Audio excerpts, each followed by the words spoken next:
Hola, por favor, and welcome to another episode of Red's Random Ruminations, where high IQ meets low brow. I'm Red, defender of liberty, speaker of truth, and purveyor of common sense. Thank you for joining us. I appreciate it. And now that you're here, let's pluba. So, this has been a long time in the making. This is actually the third take. First take I did portrait. Then there was a bat in the house. That was fun. I looked like John Candy and Dan Aykroyd in the great outdoors trying to swat this sonar-bearing rodent. And of course, flies towards my head. I think it's one of my birds. I think it's, old Herbie here. And it's like, oh, that looks like, I screamed like a little bitch, fell to the ground. And I'm like, there's a bat, there's a bat. My wife's like, bat? What do you mean a bat? And he's like circling. Yeah, so, and of course I gave away my tennis racket to Goodwill that I've had since high school last year. So could have used that, but yeah, didn't have rabies, so kind of felt bad, but, what are you going to do? What a fighter. Boy, he was something. I salute him. But we got to get some sleep. Anyway, so there's been a lot of stuff going on, and I'm kind of glad I waited because it seems that it's going to be a good thing because Candace has now found out about the exploding mic garbage theory. So I'm here to debunk that even further, and I found more evidence that furthers my case. That's basically, again, I'm one piece of evidence from proving this hands down. I got an outline here that I'll be reading from mostly so I don't get lost. As you can tell, the ADD gets pretty bad every once in a while, so here goes.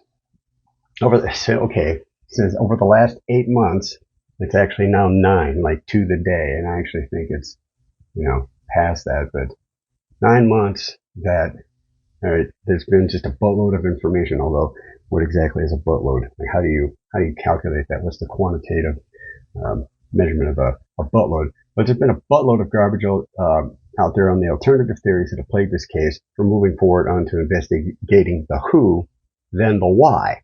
Baron Coleman even mentioned that. Boy, I wish we knew the how. It's like, yo, dude, we know the how. All right. Then it'll probably lead us to the why, and things that are in this video that Candace has talked about go with this theory. I'm not even going to call it a theory anymore. This is what happened. That goes with this because this is what happened. All right. But it's been plagued from moving forward because of way too many idiots, simpletons, or simply, and I pray to God that this is the case, just plain old ignoramuses, as in they are ignorant. Ignorant means, you just haven't been betrothed, hadn't had the information put in front of you yet. Which, again, that's not your fault. But then being stupid is finding that information and then choosing to ignore it. All right. At the end of a previous video, I presented the quote, "Being dumb isn't a choice, being ignorant is." Oh, sorry. I'm hoping that these people simply haven't seen my videos. As I said before, one of the greatest lessons ever bestowed upon me, my very last day of my collegiate career, the late music history professor, Dr. Frank Mueller, said, "You can't like or dislike that which you do not know." All right, if you haven't seen it or heard it, you can't judge it. It's a takeoff of the old, don't judge a book by its cover, but you can't like or dislike that which you do not know. Because anyone out there who's seen my videos and still thinks of one of these hellaciously flawed alternative theories, then they're lost! All of them lost! Lost! So let's pop this coochie once and for all, shall we? Let's wrap it up. Let's bury the hatchet. Let's bring it on home. Let's hopper flop in the spalacticazoin. And let's list these ridiculous alternative theories. And if I miss any, hit me in the comments. Comments section. Sorry. There's been the official narrative, i.e. the Fed slop version, shot from the Losi Center, Tyler Robinson, lone gunman, blah, blah, blah, yada, yada, yada. There's a sale at Penny's. And a partridge in a pear tree. Then there's shot from the front left, shot from between the buildings to his right, shot from a drone, shot from behind, shot from the trunk, shot with an air rifle, shot through the back of the head, shot through the neck, shot through the chest. Shot through the heart, and you're to blame. You give a bad name. Shot with a palm gun, shot with a laser, shot with an energy weapon, electrocution, a shape charge, and the exploding necklace, and the ever-present will not go away, like a case of herpes in which the crabs have not yet eaten the exploding microphone. This godforsaken theory will not die, and now Candace has caught the bug, which I guess is fine, because once that finally goes through its motions, it's kind of like a bad flu, and it just has to run its course. She'll discover, Baron will discover this, as long as you guys share it, and this will finally be solved. It's been 9 months. If somebody literally conceived a child the day Charlie was shot, that kid would be born. This is how long this has been going on. I presented this at first November 4th. So that's less than 8 weeks after the biggest bangus, right? This has been solved, but nobody wants to share this. They just want to, Christ is king indeed. All right. This theory just hangs on for whatever reason like an old dog's dingleberry. Let me put this atrocity to bed once and for all. The biggest proponent of this nutso theory is Baron Coleman. Now it's gone to Candace. I love Baron. He has the gift of observation and analysis, except for this one thing, just one thing. Even with that laugh and the constant barrage of Christ is king indeed, I think he's very smart and simply has not seen the evidence that I've put together. Because everything he says otherwise, I'm like, yeah, dude, you're on it. You got it. You see it. But if not, otherwise he is a deep state shill. Yet being as big as he is and having assistants, he can't seem to check his emails, even though he recently admitted to checking his emails, even after he said he no longer checks his emails. That being said, his sad devotion to that hands up, don't think theory has single-handedly cost this case months of precious time for being repeated ad nauseum. Included is other ridiculousness like the fleck of something that fell from above. Oh, it's an exploding microphone. But there's no piece going up, but there's a piece coming down. What goes up must come down. But not in this case, apparently. All right. But maybe it's like, I don't know, maybe the actual piece of the tent when the shooter shot through the tent from the tours building, right, and hit Charlie in the head.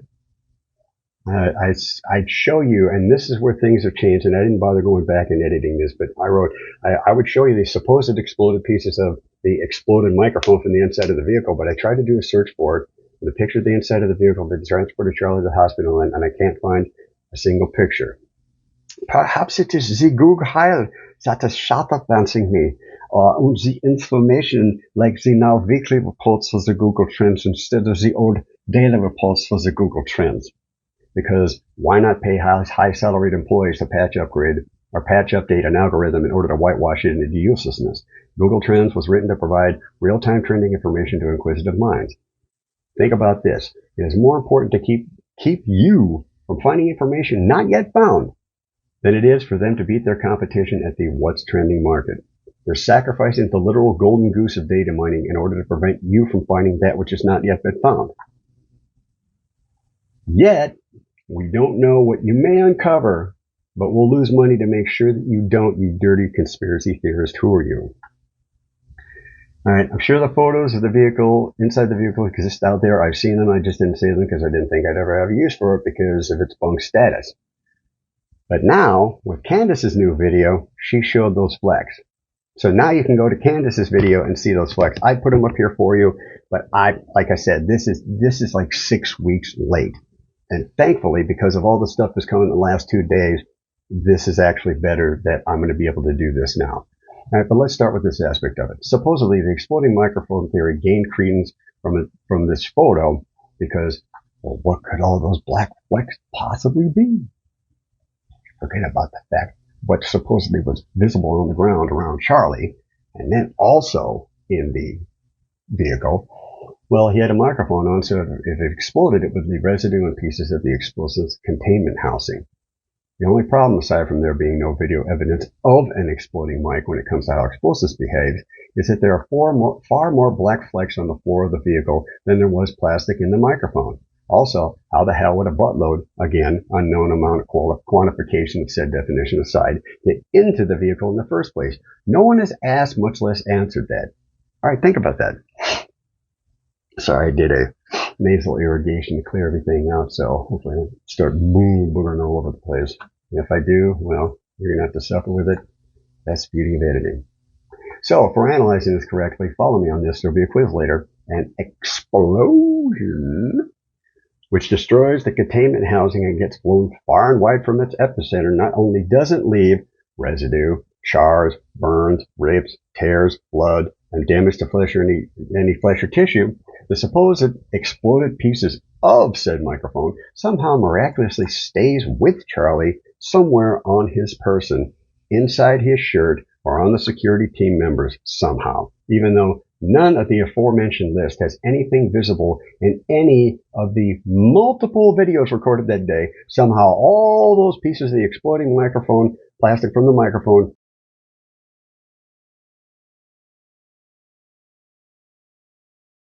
somehow made it into the vehicle that they used. All that plastic, instead of going out, somehow made it into the vehicle. Many, many feet away. Brooklyn Bridge, beachfront property in Arizona, just the tip. If you believe that this is what happened, then have Planned Parenthood's number on speed dial. Still don't believe me? Well, even your savior, Christ is King indeed, Baron Coleman, purveyor of this theory, can't answer these simple questions, similar to the questions he's always nagging TPUSA officials for because they can't answer them. Don't believe me? Well, here is your anointed one, Unctus Coleman, in his own words. At minute 58:51 to 1 hour and 5 seconds of Baron's response on the Trigger Smart channel when Matt asks him to square the small amount of microphone plastic with the large amount of fleck in the vehicle, his answer? Unable to make eye contact, by the way, while he's saying this. He says, I don't know. What else is it? You tell me what it is. Watch for yourself. No, someone had a really good question about that because I have shown it a few times when I was explaining certain things. But the thing that someone said is, with how much plastic is everywhere, could one mic that size really have created that much plastic? That was the big question. And I was thinking about it. I don't know. That's a good question. But there's definitely a lot that's obviously shown in a lot of places. So I agree. Yeah, let me pull it back up. I know Ian also talked about some like falling down, and you could see it in some of the video, right? You could see little pieces that appear to be flying out in the video. So you have a 2 by 2 inch on two sides. So that's 8 square inches of plastic just on the sides here. That's 8 square inches of plastic just on the sides. Plus you have this plastic clip. Plus you have all this plastic here on all 4 sides, right? So all of this plastic together is like it would be like a 10 square inch piece of plastic if you broaden it out. So, I mean, that's a lot. And I don't know. I mean, what else is it? You tell me what it is. Give me it again. If they don't like us saying it looks like an exploded mic, tell us what the hell it is. They have that option. I am telling you what it is. I have been telling you for the past 9 months now. Christ is King indeed. All my videos debunk all of those theories, but just like before, everyone and their grandmother's homunculus made videos that showed what couldn't happen, and nobody showed what did happen. Once again, I'm the only one who has. Just like I proved that a round from the right behaved exactly like it should, mirroring the effects you see on video. Speaking of which, anyone notice anything different about me? About my bang-up job of attire? I can hear the hamster on the wheel like slap paddling away from some of you.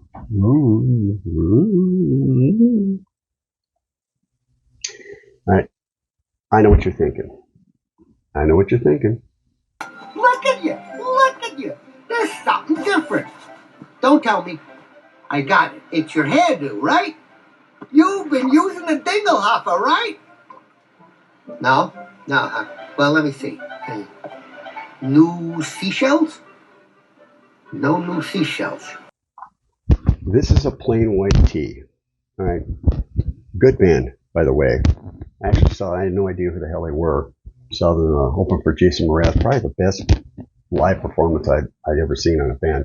Great song, Sunlight. I don't know how that's never made it onto a soundtrack somewhere, but it's a phenomenal song, as is Shakira is the one. That's a side note, but if you haven't heard either of those songs, really take the time, because you'll hear them and say, yeah, this definitely belongs in this movie soundtrack.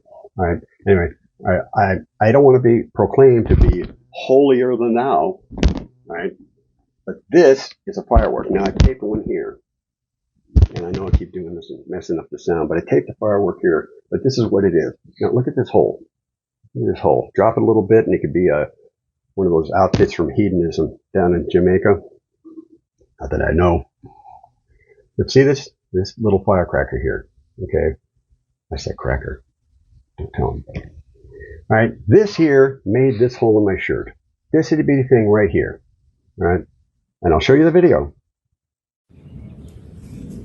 All right. Here we are again. You just saw me do what I had to do to dress Bob here. There's the wick that's sticking out. All right. So what we're going to do, because it's the afternoon, it's traffic, everyone's dying to get home, it's going to storm tonight, so the wind's starting to pick up. But in the name of science, here we go. I'm going to light this one off so you know it's legit. I'm just going to drop it, it's going to go bang. Then I'm going to light that one up and we're going to see what it does. Here we go.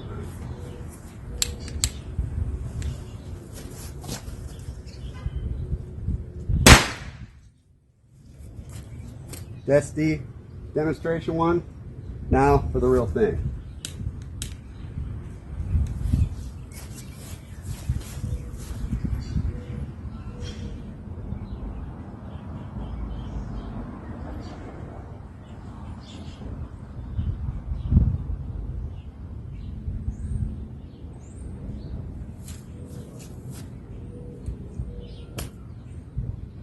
But you notice how the shirt is burning because it's cotton.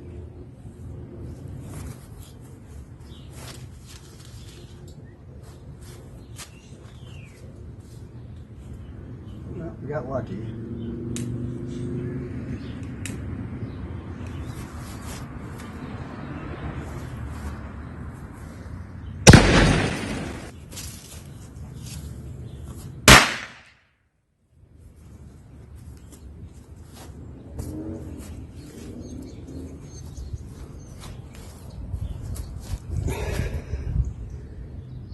Any questions? That was a black cat. About the size of this knuckle, half the diameter of my finger. These things, well, used to be called black cats. All right, see, this is a singular, basically, like, for those of you who understand firearms, this is a single shot, all right, versus a full auto. So basically, these used to be, this is a thick wick, but they used to be like a cloth or a paper kind of wick with gunpowder in them, and they were strung together in 20, 50, 100, and you could sometimes get the big 200 pack, and they were called black cats. It was red kind of tissue paper, and it had yellow writing, and it had a kind of cat doing that. And basically all these things do, you light them, poof, they explode. Now, when you had black cats, you could either light,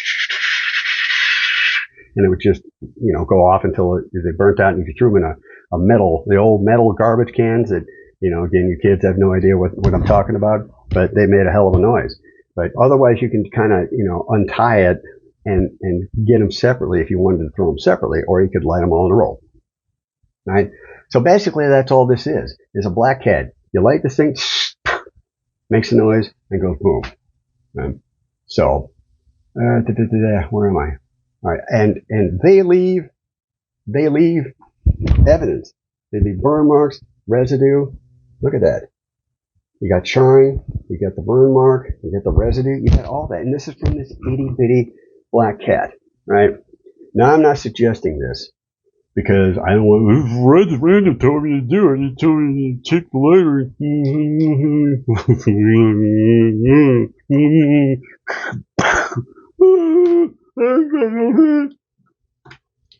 Don't do it. And don't go home. And don't go to eat. And don't play with yourself. It wouldn't look nice on the highway. Oh, you can think about it, but don't do it. I'm not suggesting you do that, okay? But normally I wouldn't be worried, but the older you get, the more you realize people are dumb. George Carlin said, think of the most average person you know and realize that half the population of the entire planet Earth is dumber than that person, okay? Explosives leave behind evidence, right? In college, my sophomore year, all we did was go to class, pound gravity bongs, play Super Mario Kart and Mortal Kombat 2.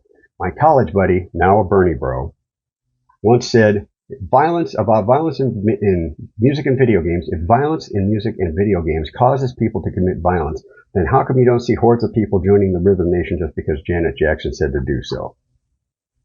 Now, I've used that rebuttal for years, but, once I saw Erica Kirk in that outfit, I just, after 3 decades, I was able to hold it down, but I packed my bags and I had to leave. I had to join the Rhythm Nation. I'm walking down the stairs, doing pelvic thrusts going, boom, boom, boom. Luckily, my neighbor saw what was happening and broke a switch off a tree and pulled the leaves off and went Joe Jackson on me and started whooping my ass and beat it out of me. So, thank God. But otherwise, I was there. I was going to get in the car and go join the Rhythm Nation because Janet Jackson said to do so. Right. So, I'm not suggesting that you do this because every 4th of July, which is coming up, the big 250, all right, 4th of July is the last day that many Americans wake up and have all of their fingers and thumbs. Because, hey kids, don't light those fireworks. Let the adults who've been drinking all day light them off. Seriously, just go look at the statistics. It's the last day that many people wake up being able to do this, right? Right. So if you hold one of these firecrackers, I said them were crackers. Don't tell anybody. Don't tell the ACLU or the SPLC. You hold one of these in your hand. Just something this simple, right? It might not blow your fingers out, but you'll wish you hadn't. So even an explosive this tiny can cause some serious damage and leave marks, leave evidence, right? Right. If this truly was an explosive device on Charlie, you'd have a flash, you'd have an explosion pop, not a crack thump. You'd have residue, you'd have burn marks, you'd have a rip or a hole, and of course, if it's a large enough bang to damage someone to the point that their life force expires, you'd have blood or tissue damage everywhere at the epicenter of the explosion, right? Not far away, some magical Hadouken energy through one's chest and then out the neck. Even Hollywood wouldn't put something so stupid or ridiculous on screen. Even Baron Coleman talked about that on a different subject. It's called Deus Ex Machina in theater and plays and whatnot. Basically, something just appears miraculously. Oh, I need like the scene in Clash of the Titans where Perseus is carrying Medusa's head and he falls in the center of the Colosseum and all the gods are like, well, you're favoring Perseus, blah blah blah, and he takes him and you see him as a little clay figure passed out from exhaustion and he stands him up, and of course they just cut and they go like this and they stand him up. So basically it's like, oh, okay, well, you're Perseus, you're exhausted, but now you need to go fight the Kraken, but you don't have any energy because you're exhausted from this trip getting Medusa's head, but Zeus just goes, puts him up perfect. It wouldn't, even in Hollywood, this would be so stupid because nobody would buy it. Nobody was like, oh, come on, that's what they did? Oh, okay. Be like, oh, wouldn't it be great if I had a machine gun and not like Bill and Ted? Like, oh, I just happened to find a machine gun. Bye bad guys. Nobody would buy it. It would be so stupid. All right? You can defy physics all you want in your mind. All right? You cannot defy physics in real life.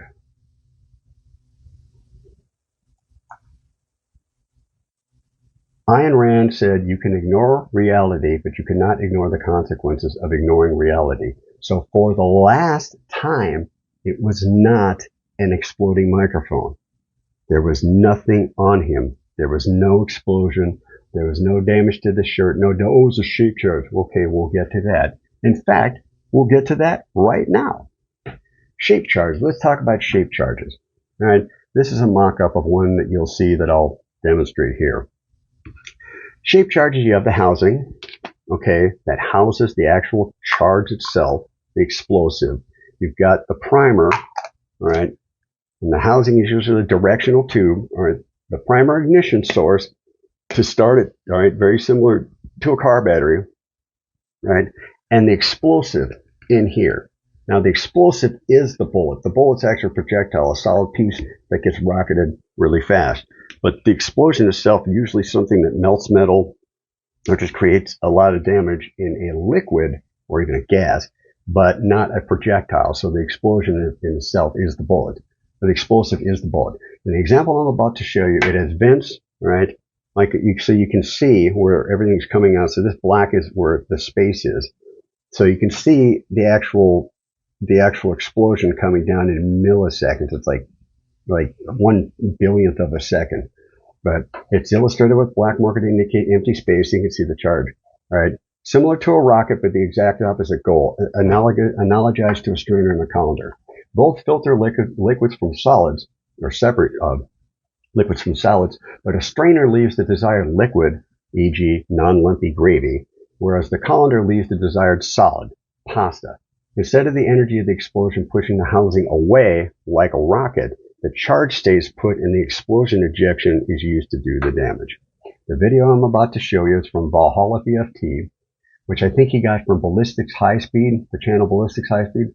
The video shows how even the primer explosion itself is large and powerful. So you see the actual primer just explode like crazy, and then the actual is very small in comparison to the primer charge going down. So this is kind of what I want you to focus on, because this would be seen and would cause damage, not just the explosive itself, right? Leaving a visible flash, damage, and residue. Even if you could place something small enough on Charlie's person to kill him with this technology, the amount of leftover evidence would be highly visible and irrefutable. Actual fire, because when we're talking about, this is important, with Charlie Kirk being burned around his chest, watch the actual flames that come out from this. Massive fire. That's a giant EFP.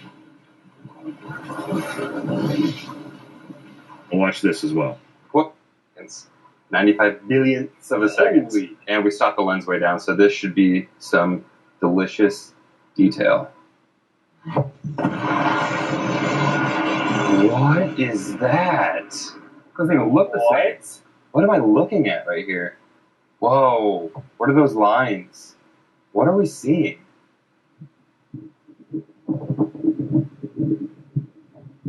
You can see his electrical wires getting vaporized right there. Yeah. So we get so many microseconds of detonation, and then that kicks off. And then the jet comes out and just plummets and explodes. I can't wait to know how fast that's going. The housing mechanism is up here, guys. So this is the housing mechanism up here at the top. And then that kicks off. That's the housing mechanism. And then the jet comes out and just plummets and explodes. I can't wait to know how fast that's going. You should be able to calculate it pretty easily. There are certain few types of energy in this world. There's nuclear energy, there's electrical energy, there's mechanical energy, there's chemical energy. That's about it for the main ones. Nuclear energy, not applicable here, although I'll be discussing that in another video pertaining to data centers, my next video. Electrical energy, which you need power, ground, or power, contact, and the ground. You have to be touching the ground. That's why it's called grounded. That's why you have the ground wire. But you have to have power, contact, ground. None of that exists in Charlie's immediate area, ergo eliminated. Mechanical, you lifting a weight, right? A horse pulling a plow, a car, even though the car is powered by chemical and electrical energy, is still technically mechanical. Mechanical. Well, so it's mechanical. Oops, forgot about sexual energy. Then there's chemical energy. For a fire or an explosion, you need three things: oxygen, the ignition source, and fuel. Some explosive chemical reactions can function with components other than those three factors, but most explosions from chemical energy comes from explosions with those three key ingredients. If you want to have a bigger explosion, you need more chemical substrate. Plain and simple. Oxygen is always available. The ignition source can be tiny because, like a car battery, you only need it once at the beginning. If you keep cooling liquids, oil, coolant, etc., fresh and replenished in a car and keep it fueled, your car can run nonstop for months. That's what it's meant to do. It can run nonstop as long as you keep everything that lubricates it and cools it replenished. If you're Timothy, Alphabet Soup, government agency, McVeigh, and want to obliterate an entire half of a building, you ain't walking into Edward R. Murrow with a gallon jug and a Bic. You need a ton, a literal ton, or 2.5, I think it was 2.5 tons, of substrate. Now, I understand the technology has advanced quite a bit. In fact, that's part of my argument regarding the possibility of shooting through the Tenet UVU, but thus far there are certain rules of physics that we as humans have been unable to break. I would think that if this explosives technology was available, somebody would have talked about it by now. Granted, it could possibly be in some super secret test mode, just like the SR-71 Blackbird or the B-2 stealth bomber once was, or the possibility of a scope that sees through walls, even though the Xaver, that's X-A-V-E-R, has been around publicly for 15 years, can see through walls, but I completely concede to the notion that an explosive that small in stature with a counterintuitively explosive magnitude may very well exist, however unlikely. Barron said he wasn't leaving that campus alive.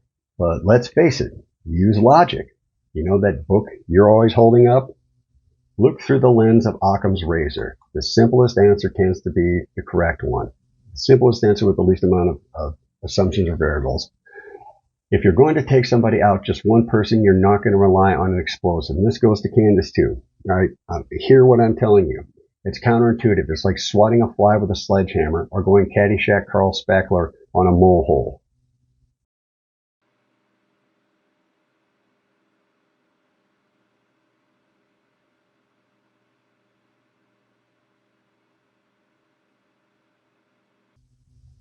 One of my best friends bug bombed his 75 Camaro because he saw a huge brown fuzzy spider in it.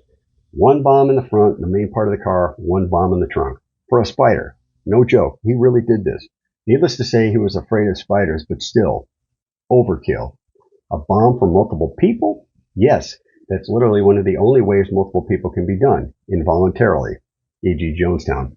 Unless you want to get reckless with firearms and splatter shart the area and just spray and pray. But that too is ridiculous because obviously you'd be seen. People would know you're there. Even poison is more conducive to targeting multiple people or individuals, but poison too leaves a trace. Mass poison and bombs are usually pretty indiscriminate. If you're going to take somebody out, you're going to do it from a distance. Just like the movie The Professional with Jean Reno, Gary Oldman, and Natalie Portman in her first major role. As an assassin, you begin by hitting your target from a distance. You only get up close to your target when you're at the zenith of your assassin skill level and there's no one else around. You're not going to do this in broad daylight. You do it with no one else around. Otherwise, you're going to get caught because explosives will leave a trail, e.g. Oklahoma City. And Candace talked about this. She said, well, it would have had to have been I'll get to that person in the microphone. Had to be, well, yet you didn't go further with that. All right. But they would have figured out who the bomber was because of the materials he used. This would have been the case that most Podunk Town cops could have solved. Why? Because it would come down to access. MMO. Means, motive, and opportunity. Who would have access to plant the device on Charlie? It would have to be, just like Candace was talking about, the person doing Charlie's audio. Now, she went into him and this guy's dad being part of this Romanian Angels or whatever the hell, doing human orphan work and whatnot. But okay, you didn't get into this. Now maybe she's saving it for another episode or something, but it'd have to be the person doing Charlie's audio, which would lead to the person who provided Charlie's AV person, the guy whose dad was blah, blah, blah. All right, that guy, somebody had to supply that guy with the microphone, which in turn would lead the person who gave that person the microphone, which would either be a retailer or an individual private sale. And voila! Your individual there is your prime suspect and likely your culprit. Case closed. Don't believe me? Here's an example. Notice how I use examples for my theories and no one else does? They just spelled their aboriginally cognitive diarrhea. The show Forensic Files, Season 11, Episode 20, called Live Wire. And remember, for those of you who do remember this forensic technology that they used back then was before YouTube, before Facebook, and before Google's IPO. 2003.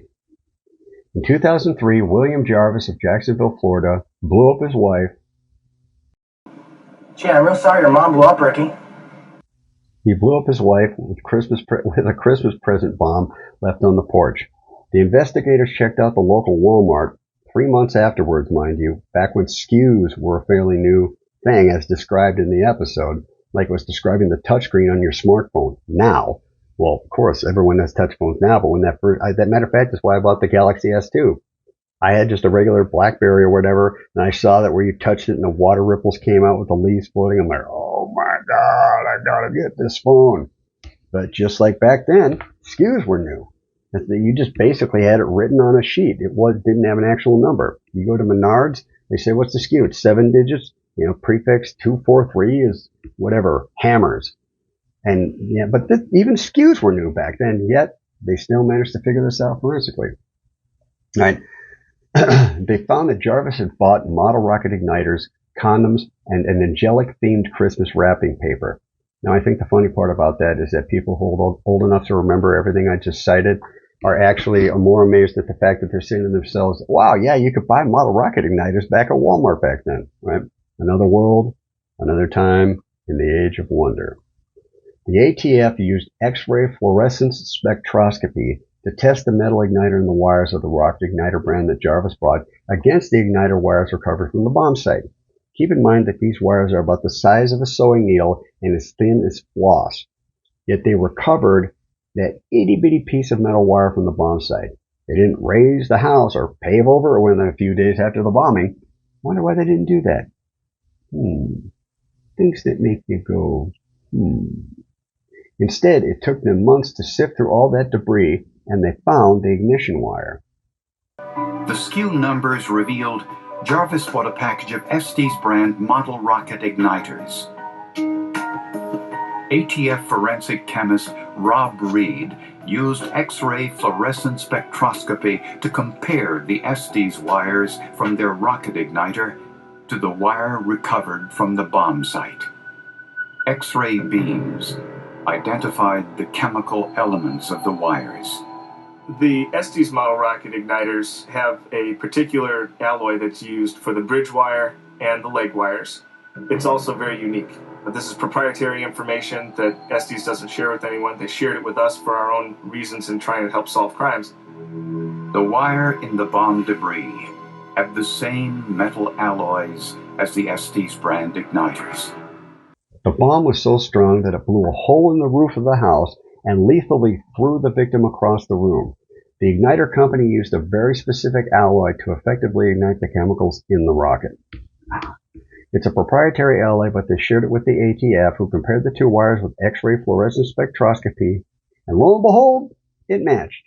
You add in the receipt SKU corroborating condoms used to hold the gasoline, the angel gift wrapping paper because the target of the bomb liked angels, the nitrocellulose greens that they found when they swept the floor of Jarvis in his living room or wherever he cut up the model rocket igniters, and the fact that 2 days after the bombing, this is kind of key, Jarvis was due in divorce court where he owed his ex-wife $44,000 of back alimony and all that stuff due that day.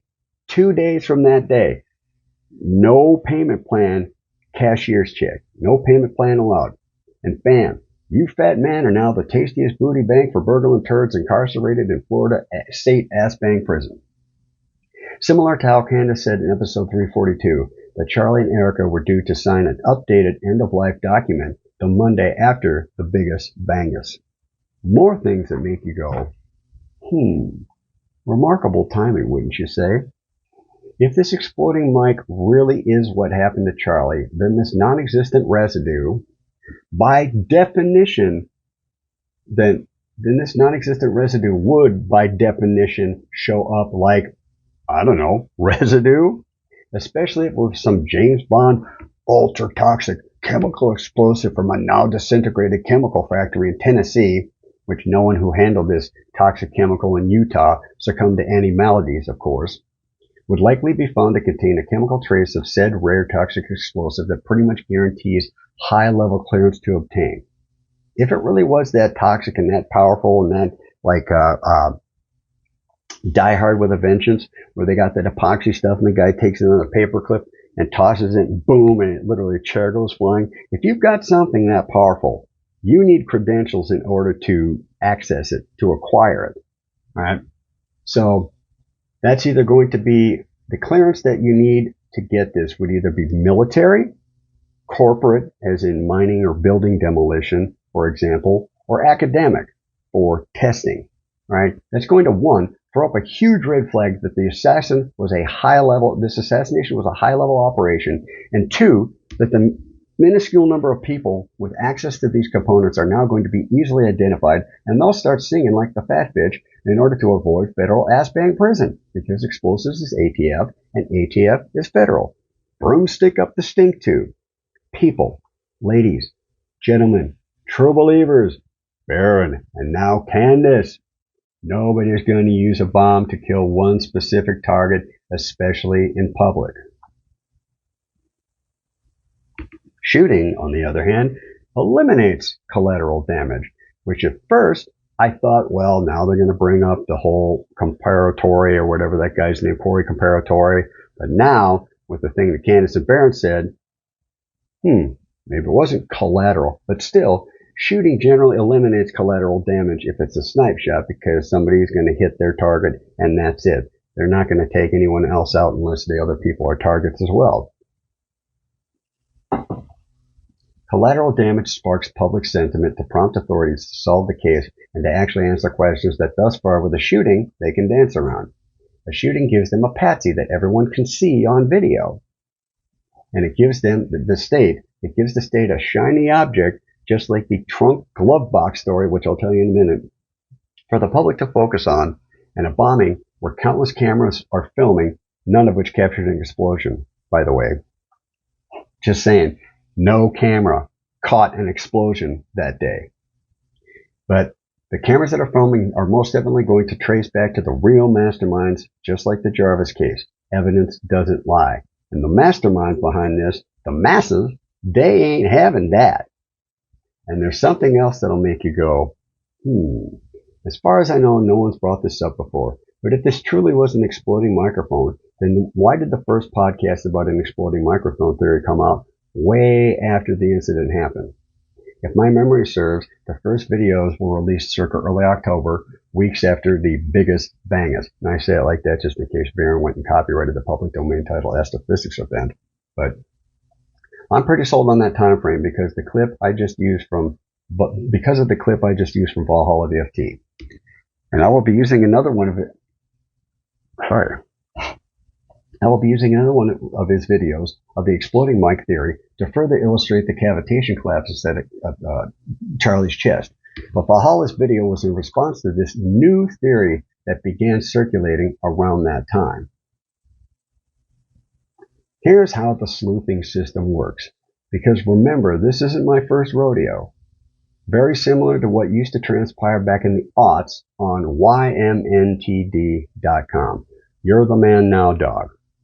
It was a precursor to YouTube, but for GIFs and moving pictures media like Flash.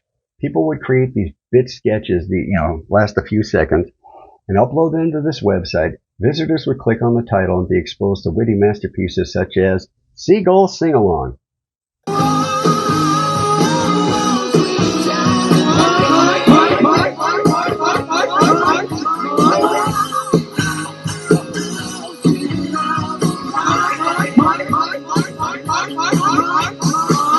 But sometimes, much like a reality cooking TV show where all the contestants have to make a dish using the exact same ingredients, like, say, a classic chocolatey beverage,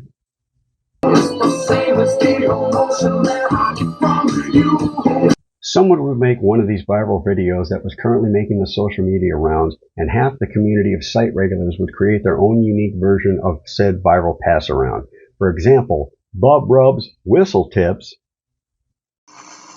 Nearly every muffler shop in Oakland is installing Whistler Tips. It's a piece of metal welded inside the exhaust pipes that makes the car audible for almost a mile. Tell me about the whistles. The whistles got woo! Anybody that has it in their neighborhood's going to be totally driven crazy. It sounds like what? Well, you want to woo woo? It's that woo woo. You know what I'm saying? Then you got the flows. They ain't trip out the flow masters. That decoration, man. It's just for decoration. That's it. That's all, man. We do it for decoration. You have it on your car? Yeah, I got it on my car. Some neighbors are saying way too loud. That's only in the morning. He supposed to be up cooking breakfast or somebody, and so that's like an alarm clock. Woo woo! Bub, Rub, and Little Sis were proud to show it off. Some Oakland residents will complain about the noisemakers Tuesday night at the city council meeting. Would become, for those of you who remember the greatest, highest rated video game of all, Ocarina of Time, would become the Bub Rub of Time.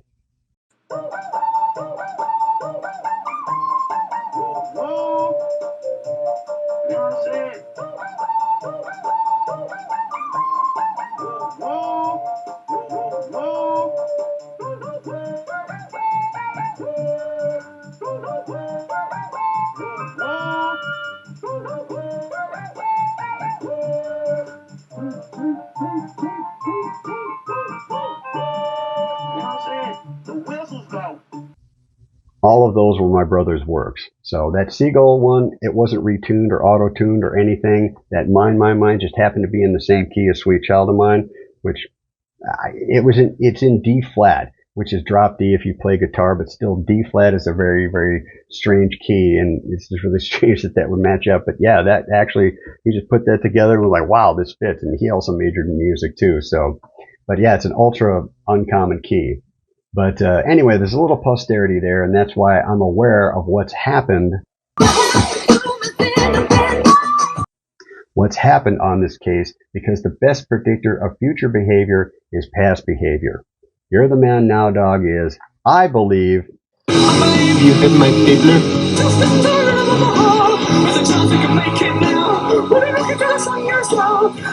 You hit my Hitler.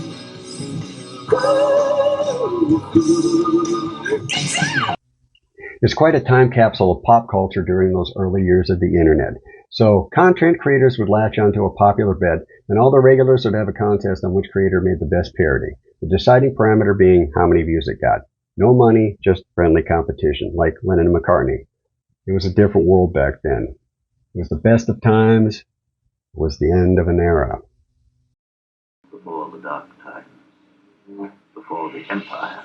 The Charlie Kirk case sleuthing is no different, minus the dark side, that is, monetization. Christ is king. Christ is king indeed. Ad. Skip ad. Ad. Skip ad. Now here, someone finds new information or has a new theory, and everyone else does their thing, like You're the Man Now Dog, and analyzes it from their own viewpoint, which is generally a good thing. However, two roads diverged in a wood, and I took the one less traveled by. That has made all the difference. Robert Frost was right, because like the double slit experiment, like Hannibal Lecter said, First principles, Clarice, simplicity. Read Marcus Aurelius. Of each particular thing, ask, what is it in itself? What is its nature? Like Back to the Future and the Gray Sports Almanac timeline. Imagine that this line represents time. Here's the present, 1985, future, past. Prior to this point in time, somewhere in the past, the timeline skewed into this tangent, creating an alternate 1985. Alternate to you, me, and Einstein, but reality for everyone else. If you start down the wrong road, by the time you realize your map isn't even current anymore and you need to double back, you're lost! All of them lost! This marks the point where everyone started down the wrong path.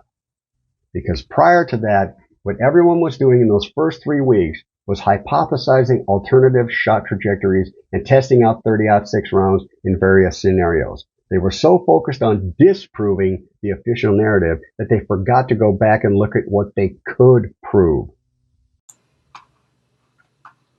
In your race for power and glory, you forgot one small detail. You forgot to hook up the door. You forgot to hook up the door.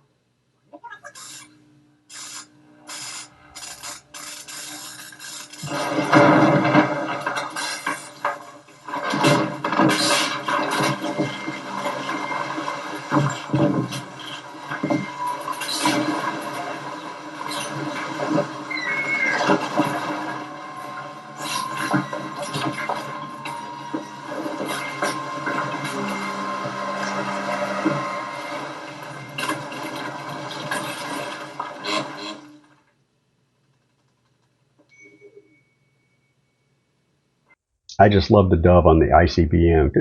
Ding. Brilliant. But instead of taking the Sherlock Holmes approach, once you eliminate the impossible, whatever remains, no matter how improbable, must be the truth. Everyone focused on any other probable scenario, no matter how impossible, e.g. electrocution and the exploding microphone. Riddle me this, my brother. Can you handle it?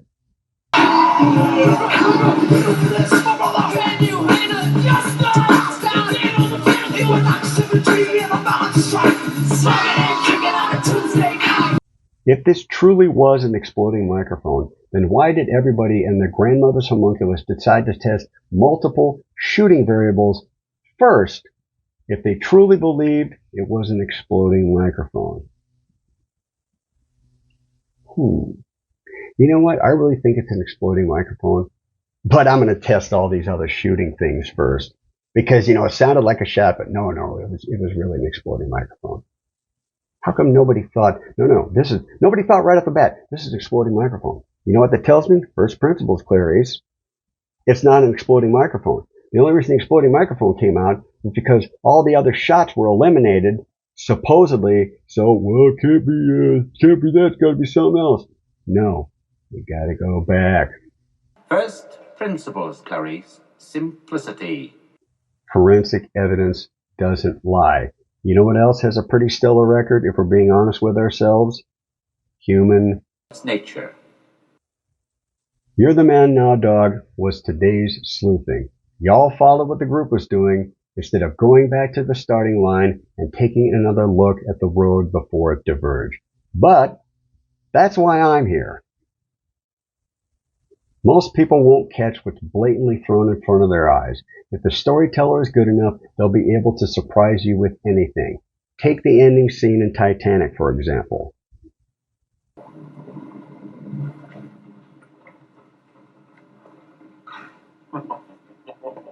What could possibly be funny? I put the diamond in the coat. I put the coat on her!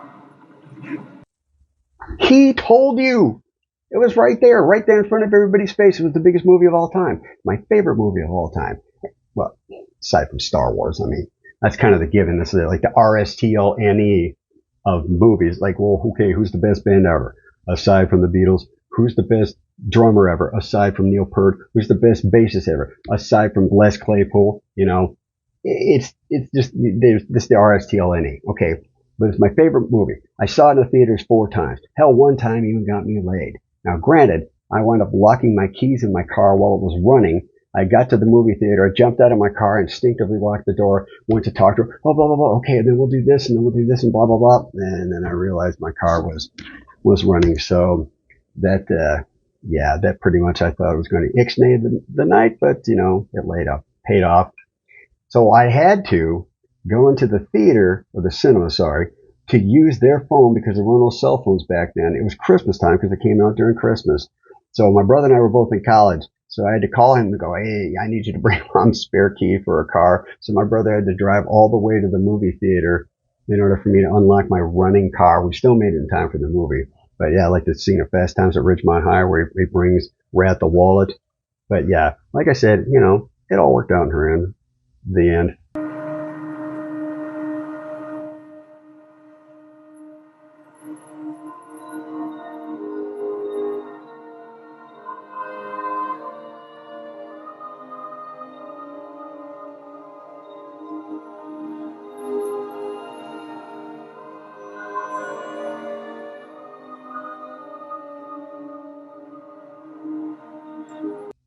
No one ever said to me, well, I remember the Rose still had the diamond, even though Cal told you halfway through the movie. No one said, oh, I saw that coming. That's what happened here. Y'all watched the shiny object of cult of personality and missed the obvious. Ow. How many times am I going to do that? 2 of the most plot-twisted movies of all time were The Usual Suspects and The Sixth Sense. Boy, that's a tongue twister. The Six Sheep Sick. I can do that, but I can't do that.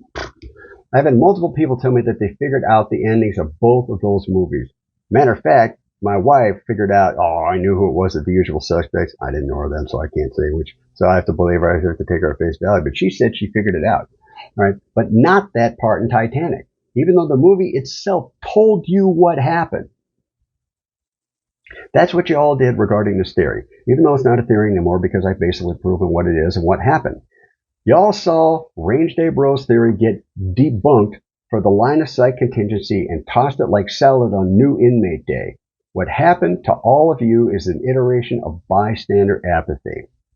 Now, what bystander apathy is if, say, for example, you're at a theater performance and it's intermission, you're all standing in line and eating beer and wine and whatnot.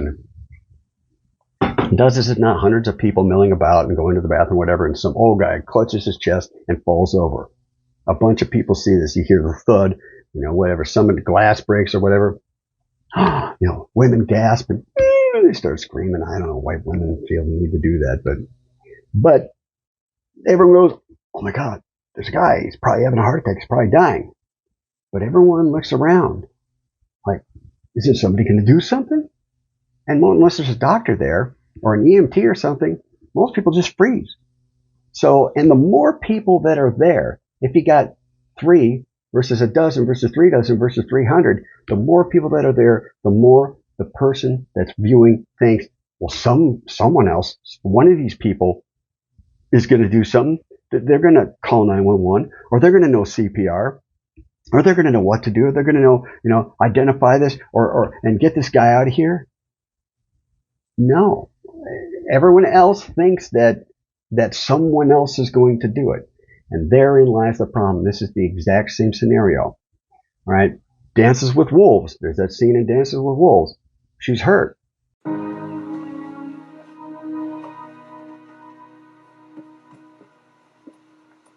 She's hurt.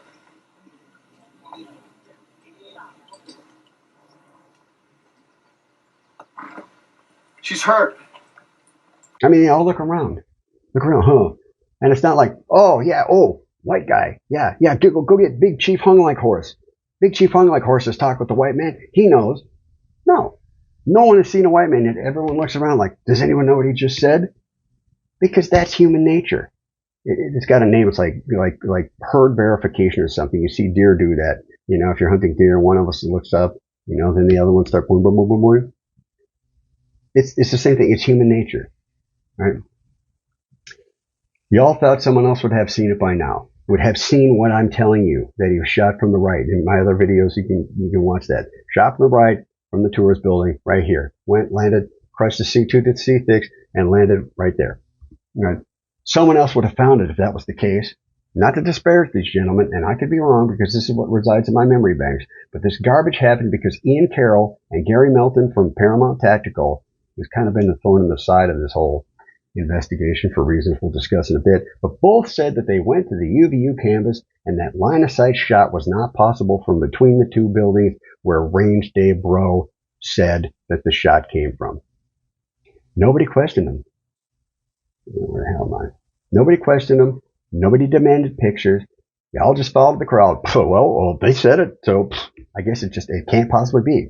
Now, granted, it wasn't from there, and I can pretty much prove it wasn't from there, but anything that came from this area got completely debunked because those two guys said that. Well, I went there and I didn't have a line of sight. Now, with the line of sight from where Charlie was, looking up to where between the two buildings, or did they manage to get in between the two buildings, which would be the real actual test to see if you could see? Like the bear went over the mountain. But y'all followed the crowd. You go, well, I guess it could be an exploding mic. Yeah, but your scientists were so preoccupied with whether or not they could that they didn't stop to think if they should. No one other than me and maybe Ty went back to the beginning to take another look. Now you cretins are dying on the hill of an exploding microphone. It seems that nowadays information has taken a backseat to cult of personality. It's not what is said, it's who says it. Christ is king. Christ is king indeed. So if you don't believe me, perhaps there's somebody you will believe. You have to go back to the beginning when you do an investigation because so much transpires and you have so much more information. We're 6 months removed and we have so much more information at our fingertips. And it's time that we go back to the beginning and we recognize that this isn't right. I went back I solved it. That's why I'm me. And you're you.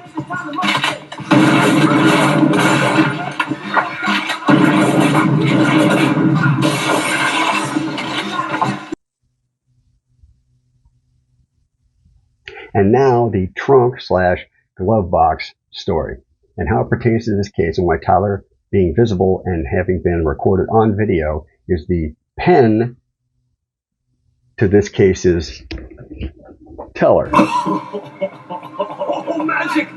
So I'm at a party. I'm like in college, somewhere in 19, 20, 21, something like that. I don't know anybody there except for the person who invited me. And I'm listening to this girl tell this story. It was her, another one of her girlfriends, and then two guys, and one of the guys was drunk. It might have been his birthday. But so they're going to another place. I don't know if it was a bar. I think it was a house. I don't think these people were old enough to drink.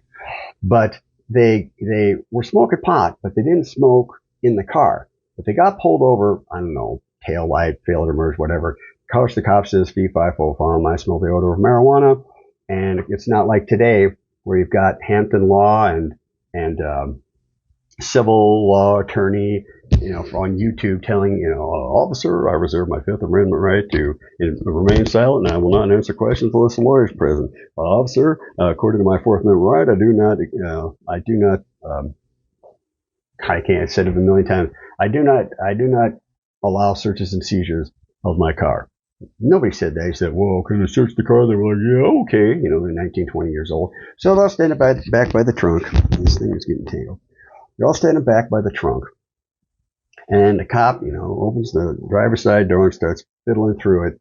And the drunk dude goes, I hope they don't look in the trunk, dude. It was like the movie Porky's, where they're in the shower picking at the girls. And Pee-wee, he gets fed up with the big girl. He can't see anything and he screams, Damn it, will you move it, you lard ass? That's how they looked at that guy. They're all pissed, like, dude, what you just gave away the goat.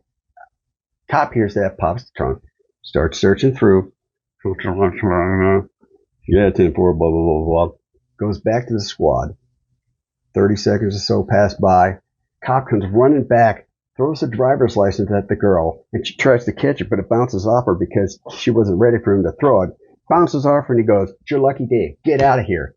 Goes back into the squad, turns on the cherries and berries, and screams like a rape Dave down the road. The weed was in the glove box. Now, granted, there was a little bit of luck involved here, but because he said, oh, I hope they don't look in the trunk, dude, he knew the weed was in the glove box. But he said that for that exact reason, trying to buy some time, and it worked.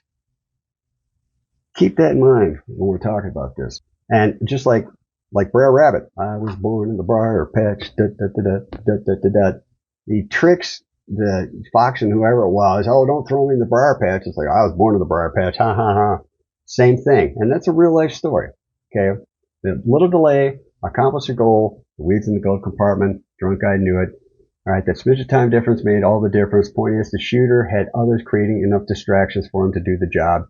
You wouldn't need George Zinn or anything else if it were explosive. If it was explosive, you don't need distractions. You wouldn't need George Zinn. Why was George Zinn there if it was an explosive? Right? Essentially, Tyler Robinson's role was basically watch this hand with the shiny object and pay no attention to the man behind the mirror, said the Wizard of Oz. Unfortunately, the Wiz didn't have any autonomous shiny objects for Dorothy and Company to look at. Instead, the hit squad at UVU made no such error. They did their job flawlessly. They were able to do so because of shiny objects like George Zinn, Tyler Robinson, and Mr. Captivate himself, Charlie Kirk, having the audience's eyes fixated on him, like being 12 or 16 feet up in a tree stand. Right? If you remain still, a deer will usually not look up unless he wins you. And every hunter knows what I'm talking about, right? Because their defensive nature as prey animals to focus their eyes on the horizon. Or a cat's a predator, but a cat's got a cat's eye like this, because it's evolved to see back and forth. It's not evolved to see up and down. In fact, up and down, if you're messing with a cat and a laser pointer, you're messing with a cat and a laser pointer, cat goes like this, but as soon as you put the thing up, it looks around because it's not evolved to see this. It's evolved to see mice and other rodents. That's why it bats this way and it doesn't bat this way. Right? As a human, if there's a threat, you narrow your eyes. You basically get what's called tunnel vision. Because the threats that nothing else matters. If you're in, like, somebody's about to kick your ass, like, that's all that matters right there. You could have your parents and your grandparents on either side of you having sex right there on the floor. You don't care because this guy's about to kick your ass. It's the same evolutionary thing. We get tunnel vision and narrow our eyes. Alanis Morissette's line, which you go down on you in the theater. Why a theater? Because it's dark and everyone's eyes are focused on the screen. Now, you kids nowadays are spoiled because you got the Barca lounger with your drink rest and everything like that. You know how big of an impedance an armrest is? Nah, well, for some of us anyway. But you guys have it made. So if you go into the theater, you don't have to deal with any of the stuff that we dealt with, right? But that's the point, is that when you're focused on here, anything could be happening around. You're not going to catch it. You really have to look for it. But the hit squad, they perform flawlessly. The cleanup team of spin doctors, on the other hand, nope. One team did their job flawlessly. The other one might as well have been done by the Three Stooges. If they'd only said it was an AR-style 223 instead of a 30-06, none of us would be here. None of us would be doing any of this. This whole sleuthing thing, a 223 not exiting, I can see that. Anybody who knows anything about guns would say, oh, okay, I can see that. Yeah, maybe used a certain kind of bullet, sure. I would have never looked into it, and I would have never realized that all you guys are wrong. Luckily, I did, because otherwise the powers that be would be getting away with this. They still might. I mean, at least my information's out there, so you guys can't say, well, I didn't know. But at least I have what really happened out there in the zeitgeist. Regardless, all they needed was a few hours, well, minutes really, to get everyone involved out of Dodge. Once Kaiser Soze hopped into Mr. Kobayashi's car and made that right turn, like that. Who? After that, my guess is you'll never hear from him again.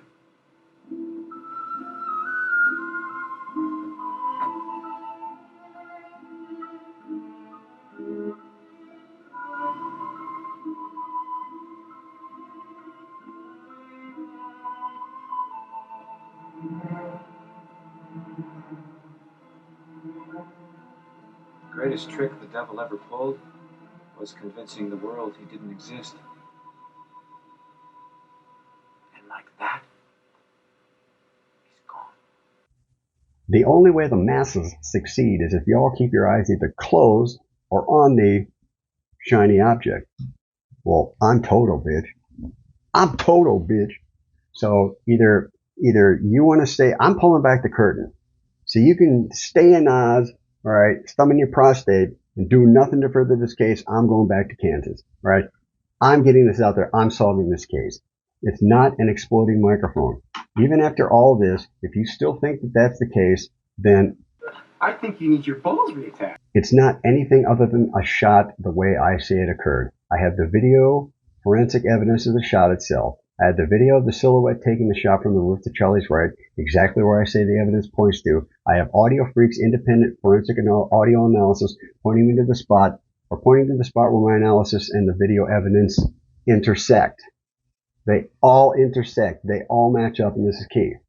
This is it. This is why everyone else cannot answer 100% of their theories questions, and I can. And I will debate anybody on this. You won't, because you're scared, because he was shot. And all other theories are refutable garbage and is not germane to the situation. That goddamn German's got nothing to do with it! There's a preemptive strike on the silhouette appearing as the shot was taken. Get a load of this. I'm not sure that I've ever seen this before. This is Creighton Prep soccer practice on Wednesday afternoon, April 29th. At first, it looks like the field is being lifted up and approaching these players and coaches and students, and then all of a sudden they start feeling themselves being pelted by little rubber pellets. Then they have to kind of run out of the way, and as they get closer to the sideline, it starts to become more obvious what's happening. It's a dust devil with no dust. You'll see clothes start flying around, but a dust devil occurs in an open area where you get some heating. Air will sometimes begin rising, and if there's a little gust of wind, it'll start spinning, almost like a mini tornado. That gave me flashbacks to 1984. When I first saw that, I was like, holy crap, it's the Children of the Corn! It doesn't really hold up, but back then, the Children of the Corn was scary. Adults were more freaked out by the murderous kids. I was freaked out at that mound at the end of dirt, that mound of dirt moving at the end, because they never really explained what that was. Then you had that creepy little kid, he wants you too, Malachi, he wants you too. It freaked me out when I was a kid. But anyway, that phenomenon where it looks like the ground is lifting, well, obviously the ground's not lifting, it's called atmospheric refraction. Similar to the mirage you see on the road in the summer when it looks like there's a puddle on the road ahead and it disappears as you get closer. Or just like when you hold the straw, that's all whack-a-bindle, right? You see that? The straw looks larger, there it's even, but there it's not. Well, obviously it's not bending that way. That's the light refraction in water. And light refraction in the atmosphere is atmospheric refraction. The light bends in different ways. All right. The same phenomenon is what makes stars twinkle. Planets apparently don't twinkle and stars do.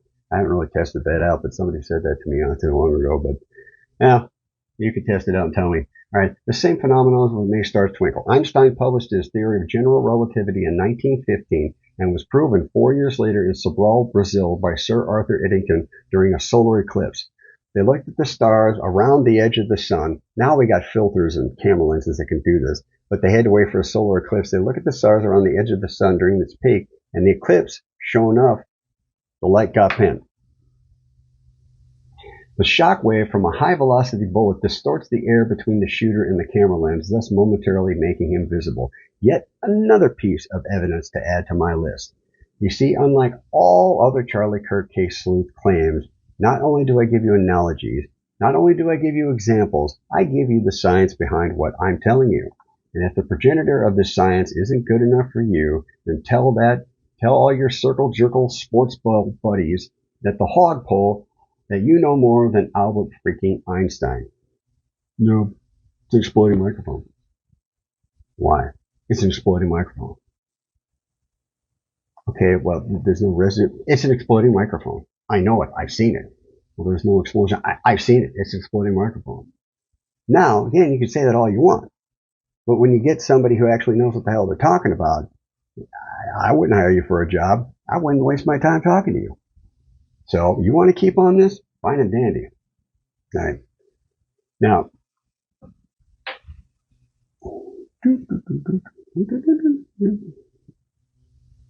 yeah, Planned Parenthood?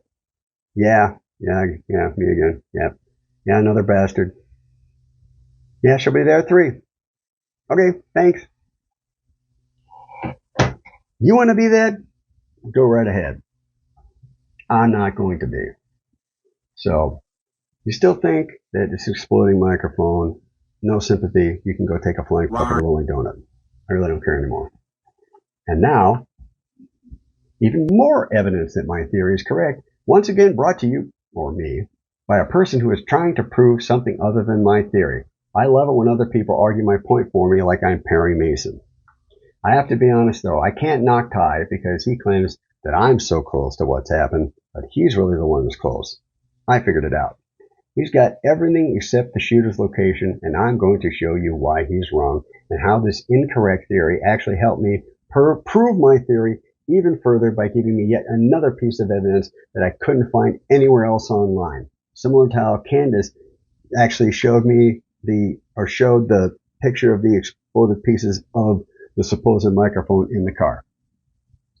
So, unfortunately, once a case gets to this point, trying to find a specific video or specific piece of information, especially one from early on in the case, becomes almost impossible because it gets lost in the wash of tens, if not hundreds of thousands, if not millions of posts, and that volume doesn't allow you to find the one piece of old evidence you remember seeing way back when. Now, let's go into this other piece of evidence that helps me bolster my case. Not that I'm lacking in that arena, but every bit helps. The muzzle flash. This is one of the examples I alluded to earlier. There was nothing I could put into the search engine that would lead me to this very early video of the shooting. In fact, it was one of the videos that helped propel Range Day Bro into the conspiracy theory arena. Right? I found it because Ty, T-A-E, black fellow, long beard, I think he's actually pretty smart, that he's just missing this part. But I always give credit where credit's due. Right? I think he replied to something. I think it was one of my comments when I was on Sean Atwood's show. And I tried to DM him and email him to no avail. I don't know. Par for the course, trying to contact fellow sleuths is just, shoveling sand against the tide. You have a better chance of trying to teach your dog the Star Spangled Banner or finding sheet music in Stevie Wonder's 83 Corvette. Those of you who know what I'm talking about, yeah, you just went, wow, that was good. That was good. But I don't know what y'all's deal is. But I did watch his material. He's got the gun. He's got Professor Plum, but he's wrong on the billiards room. He's wrong on the where. This video shows the muzzle flash caught by a camera to Charlie's left. Okay. Shot from the right. This camera is from Charlie's left. Excuse me. I want you to watch this flash that's reflected in the window. Here's Ty showing this. All right. Now I want you guys to see where that circle is. That's where the action is going to be. This is where you're going to see an actual flash. This flash that they're showing, and from this low point that they're showing it at, it obviously below the flash. The flash is a little bit higher than the person who's actually taking this footage. I want to prove to you, easily prove to you, that where this flash is coming from, because we're going to couple this flash with the bullet and with the actual infrared beam itself. Now, watch this. I'm just going to press play here so you guys can kind of see. There you go. Now I'm going to zoom in so you can see it a little bit better. Look. See that quick little, it's a quick little blink. Look how quick it is. That right there, did you see it? One more time. Right there. Boom. All right, so that little blink that you just saw, that is the actual flash that's coming from the muzzle of the sniper rifle. A muzzle flash from a gun barrel comes out the same shape as car headlights do. Conical. All right, see what I did there with the... All right, it stems from a focal point and then spreads outward. Right? Like a cone or an isosceles triangle. Geometry. You never studied. Which of the three corners has the most vibrant point and which of the other two are weaker? Meaning which one is where the source from, because just like a headlight, it'll diffuse.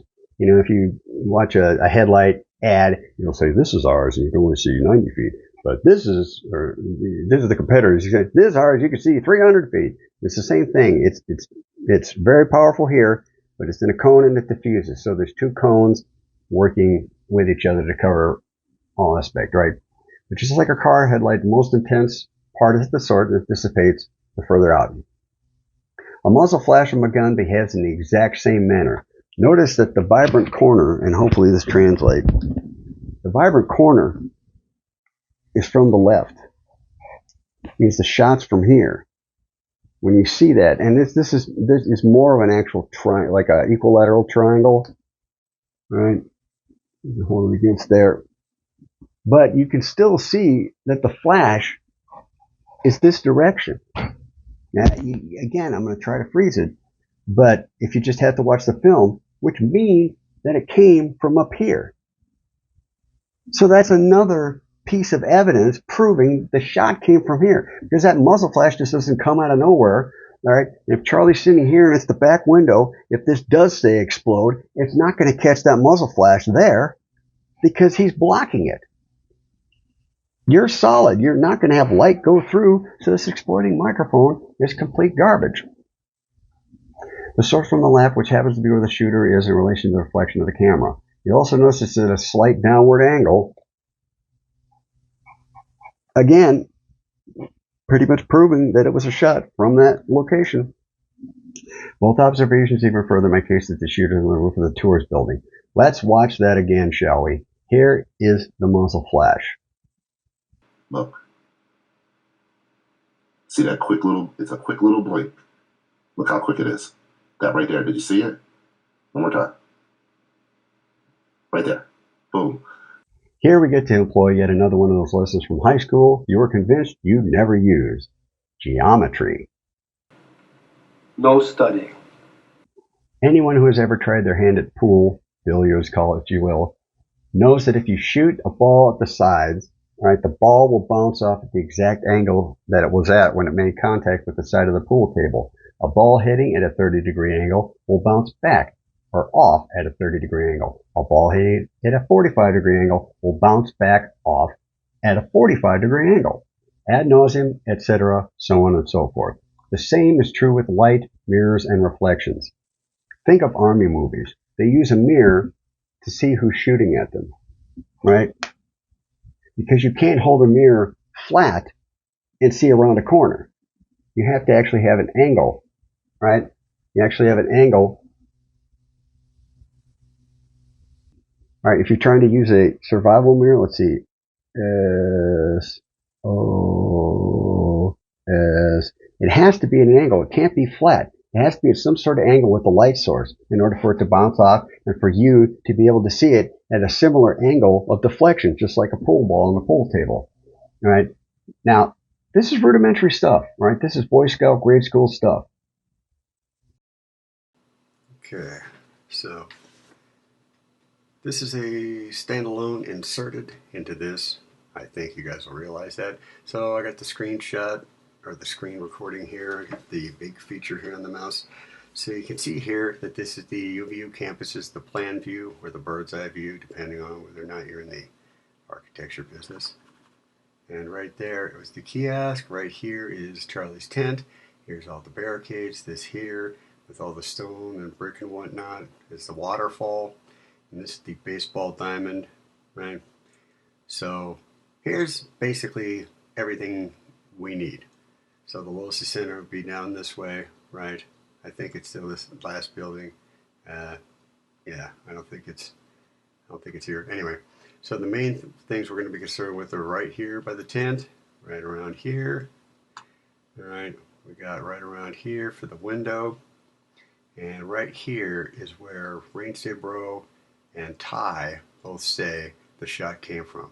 I say it came from here, which is the top of the tours building, right? This is also where the Audio-Freq's audio analysis set it came from. And as you'll see in this piece of evidence, here's another piece of evidence. So right here, this is the table, right? The picnic table. Here's the stairs going up. There's this door here. It's just seen a different view. And here's the corner of this building. It's going to have the orange on it later, as you'll see. Okay, so I'm just basically going to go through different frames, of course. Of course, why would it allow me to do that? There we go. Okay, so here, the blue dots represent where the cameras were. This is also, as far as I know, where Audio-Freq got a lot of the original audio from the cameras, so it wasn't corrupted, there wasn't any lossy, there wasn't anything like that. So you see right here is the hall of flags. So there's an indoor hall, but people can also stand up here, and they were standing up here. And this is where some of the cameras were. So this is going to be where we focus right here near the waterfall. Right.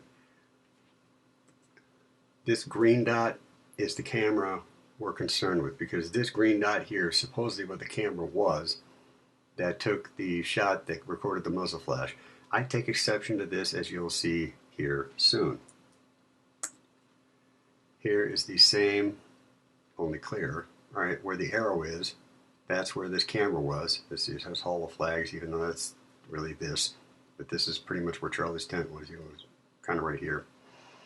And you'll see here on this view where this black arrow is the window that you see the reflection. So basically it's right around here somewhere. So you'll see that in the next frame, but just so you guys have and obviously you can tell that, you know, it's a downward bowl, so it's probably 3 feet, whatever, which increases the angle of the shot. All right, here is the plan view, and I basically just superimposed this. Now, obviously, you can see that these lines don't match, but that's not what we're concerned with. We're just concerned with whether or not these match up. These lines right here, so this bowl matches up, because this is irrelevant. But right here, you can see where, and even if you extend this out, where this would be extended out further, okay, this is still going to be right near here. This isn't going to change. It's just going to be extended out further this way. All right, but you can see this matches up, this matches up, this line for the most part matches up, but once again, here is where we're concerned with. This is 100% opacity, though. What that means is opacity. So 100% opacity, so there's no see-through on this. You get 100%, so that's why you can't see any of the rest of the original picture underneath it. Whereas this is at 74% opacity, so about 3/4 of the opacity. You can start to see the tent. You can start to see the barricades there, right? And this is at 57 opacity. I just picked those random kind of percentages, but they're good enough. But you can see a little bit of this double lining kind of thing here. So again, it's not perfect overlay, but you get the picture. But most of the important parts are here. Again, this is the camera that we're going to be concerned with. So you can tell this matches up pretty well. And this is the plan view, sorry, bird's eye view. This is the one that's most important because you can see where the angles are. Now it's going to be a little bit different on some of the other frames, and honestly, if I basically just kind of cut this off, cut it right here and around here, and just said, hey, this, you guys wouldn't know the difference. Just being 100% honest with you in the size factor. But again, like I said, see, that's a little off, that's a little off. For the most part, everything fits. All right, here is the video that I just showed you with Ty, and here is where that circle was where the muzzle flash is. I want you to pay attention to where this camera is compared to the tent, right, versus the corner. Now, here is an angle from directly to the left. Charlie would have been facing this way, right, and his left would have been this way. Here is where Ty marked where the reflection, the window is for the reflection to the camera, which you remember was right by the waterfall. Now, obviously, this isn't as accurate as an angle, but you'll get the idea of what I'm trying to say here. Because the plan view, or bird's eye view, is the most important.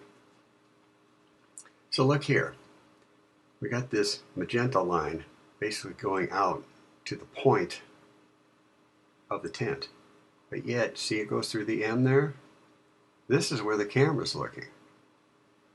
So this is almost straight up. And in this program, it's an old program called Macromedia. It was basically, it's not the precursor to Pro Tools, but it was like GoBots to what Transformers was, you know, or Sega to what Nintendo was. Right? This is like the amateur version, whereas, you know, Pro Tools. Photoshop was the granddaddy of them all, the Adobe Photoshop. So when you hit the shift button, it basically puts it at the angles to you, just like if you have a miter saw, you know, that you cut slats of wood with or 2x4s. You can adjust it to be at 90-degree angles, 33-degree angles, 45-degree angles, whatever, 67-degree angles, and then obviously you're not going to go 180 with a saw. But it snaps. It's called snaps. That's why this line looks so straight. So I basically made it so you can tell that this is basically what a 45-degree angle is from here. Right? Now you see this at this angle. You look at where this orange line is. All right, look at where the magenta line is. Now if you remember, we'll go back. See where that is? It's really close to, you can go back further so you can see the green dot. It's really close to the waterfall. But like I said, it's not as important on this one because this is at a different angle. So it's going to be a little wonky, but you can definitely see that this is going to be over here, and this person's obviously not standing in the bushes. They'd be standing more over here, whether it's on this step or this step. Doesn't matter. You push both of these to the left, they're going to be approximately where. So they say the camera's there. I don't know where they got that from. I have no idea who did this calculation, whatnot. But again, I'm not going by what other people say. I'm going by what I see. And you're going to see the same things I am. So this is going to be over here, right? And again, this approximately is going to be where the muzzle flash came from, right? So Range Day Bro and Ty say it came from between the buildings here. I say it came from here. And this is what it's going to reflect off of to bounce to here. So once we go to this light green dot, here was the dark green dot. This light green dot is where it looks to me that the camera's located. Again, it could be on this step, could be this, but it just doesn't matter because the line is what's important, the angle of the line. So if we go back to there, the angle of the line, remember, it's right in between, it's right at the edge of the M versus the angle out. So we go to this next one, and lo and behold, you go angle out directly from the 45-degree angle, and the tent goes almost smack dab where they say that camera was. But remember, that camera was here, not here. It's more where the orange line is way over here. You see that? So like I said, this is going to be a little bit more to the left. This is going to be a little bit more to the left. Again, the angle makes it a little wonky. But this doesn't lie. This is pretty much going to give you the exact because it's the plan view. Bird's eye view. Sorry. So you get this and you get the angle, and it's got to bounce off approximately right here where the flash is going to be seen. And again, either shooters here or the shooters between these two buildings right here. We go to this next one. This is where, and this is Ty that circled this. So you see here, you see there's this the picnic table right here, and there's the door. Go all the way back to the beginning. Here's the picnic table. Here's the door. Okay, so he says the shot came from here between the two buildings. I say it came from here, which just so happened that silhouette that appears when the shot was fired, which is atmospheric refraction, right? Albert Einstein, can't argue with Albert Einstein. Right, I say the shot came from here. Now watch what happens. So here, and Ty made this triangle. Okay, this is where he said you can't see it. You can't see where the shooter would be from this angle. But he said that the shot came right down here, right basically down the length of this wall. Now, the whole reason that this theory stopped, because Range Day Bro, first off, was just ridiculed. Oh, I wasn't shot in the head, you can tell you shot in the neck, and blah, blah, but yet everybody said it was an accident. Once again, this is really early on in the case. And again, remember, this building here can only be accessed by faculty and staff. I only heard that once, maybe twice. I'm pretty sure it was on a news program. That they said, yeah, it was over by the building that, you know, nobody was standing up here because everyone, I mean, people were standing on these steps right here. Well, why wasn't anybody in this building? Well, because it can't be accessed by anybody but faculty and staff. So it's a perfect place to let somebody in where they know they won't be impeded or they won't be witnessed by students watching them go in and watching them go out. And you got George Zinn over here going, I did it, and this guy skedaddles to wherever he wants to go. Anyway, the important part is that Range Day Bro said it came from here, which is what I thought initially, right? Because I thought, well, I couldn't possibly shoot through the tent, and then I realized that I've seen, you know, the Zaver and everything that shows that people, you know, we got the technology to see through walls. So the shot came from here, directly here, but they said Ian Carroll and Gary from Paramount Tactical said, well, I've been there, I was at the campus, and you can't, there's no line of sight from here to there. Now, I don't know if they were up here and looked down here, or if they were down here and looked up here. I have no idea. Obviously, this is going to give you the most conclusive decision on whether or not that's the case. But even if here, if you can't see it, because say this is in the way or whatever, all right. But the thing that Ty was arguing is he was saying that the shot came from here, and the muzzle flash is right around here somewhere, again, given the angle. So the point of contention I have is that, see this thing, he says, see this highly reflective white wall, you can see the reflection of that picnic table, that green picnic table right there. But look at that sun. It was a cloudless day. It was 12:23, so basically high noon for anybody who watched all the cowboy movies and the quick draw movies back in the day, or maybe your folks did, that it's going to bounce off of here onto this glass black reflective window and then onto that camera, even though the camera was supposedly over here by the waterfall, but I say it's over here. So first off, it's got it, well, let me go to the next slide. So this is a close-up, right? And again, you can see it's even more seen in this. There's that door, this picnic table, more reflective. So you said the arrow where the guy was to shoot. It's going to come off here, bounce this way, and then bounce back. So basically a doing, doing, doing. Whether mini golf or pool, doing, doing, doing. And like I said before, it's at a 35-degree angle, it's going to bounce off at a 35-degree angle. Now there's obviously some leeway, maybe about 5 degrees or whatnot, but you have to be at least in line. You can't have it bounce off this way and expect to see it over here. It's not going to happen. So he said, it bounced off of this wall, this highly reflective wall, a white muzzle flash on a bright sunny day at high noon in the summertime, off this wall and onto that glass and then into the camera lens. Now if we look at this angle here, it's the exact same thing. So it's going to bounce off that wall right there, hit that glass, and then depending on where the camera is, really, even though these things, like I said, need to actually be a little bit more to the left, but still, that's basically what he's saying. It's got to bounce here, then bounce into the camera here, or into the camera here. All right, the circles say the camera's going to be over here. I say the camera's going to be over here. Well, either way, which is a more likely scenario? This or this? But this is what I'm really focused on. Because again, light absorbs. Unless it's a mirror, it's going to diffuse just like a car headlight, and it's going to reflect at the angle that it comes in at. So it's going to diffuse in the light, and it's going to you're going to lose some of that light. Like if you bounced a flashlight off of this, tried to do the same thing in broad daylight, it's going to suck up some of that light. It's not going to let the light bounce because you're trying to shoot white light and bounce it off a white wall onto a black surface. It doesn't work that way. So I asked Google, can a muzzle flash in high light conditions reflecting off a white surface be seen on a black surface? Yes, a muzzle flash in high light daylight conditions when reflecting off a white surface can be seen on a black surface. Now here's the kicker. Though it will appear faint and requires specific close proximity conditions to be noticeable. Well, this lady was yards away from the camera to the window that it reflected off of, and then more yards away from the window to the muzzle shot or the reflection. I say it's the muzzle shot. He says it's the reflection. Now you guys can read all this, all right?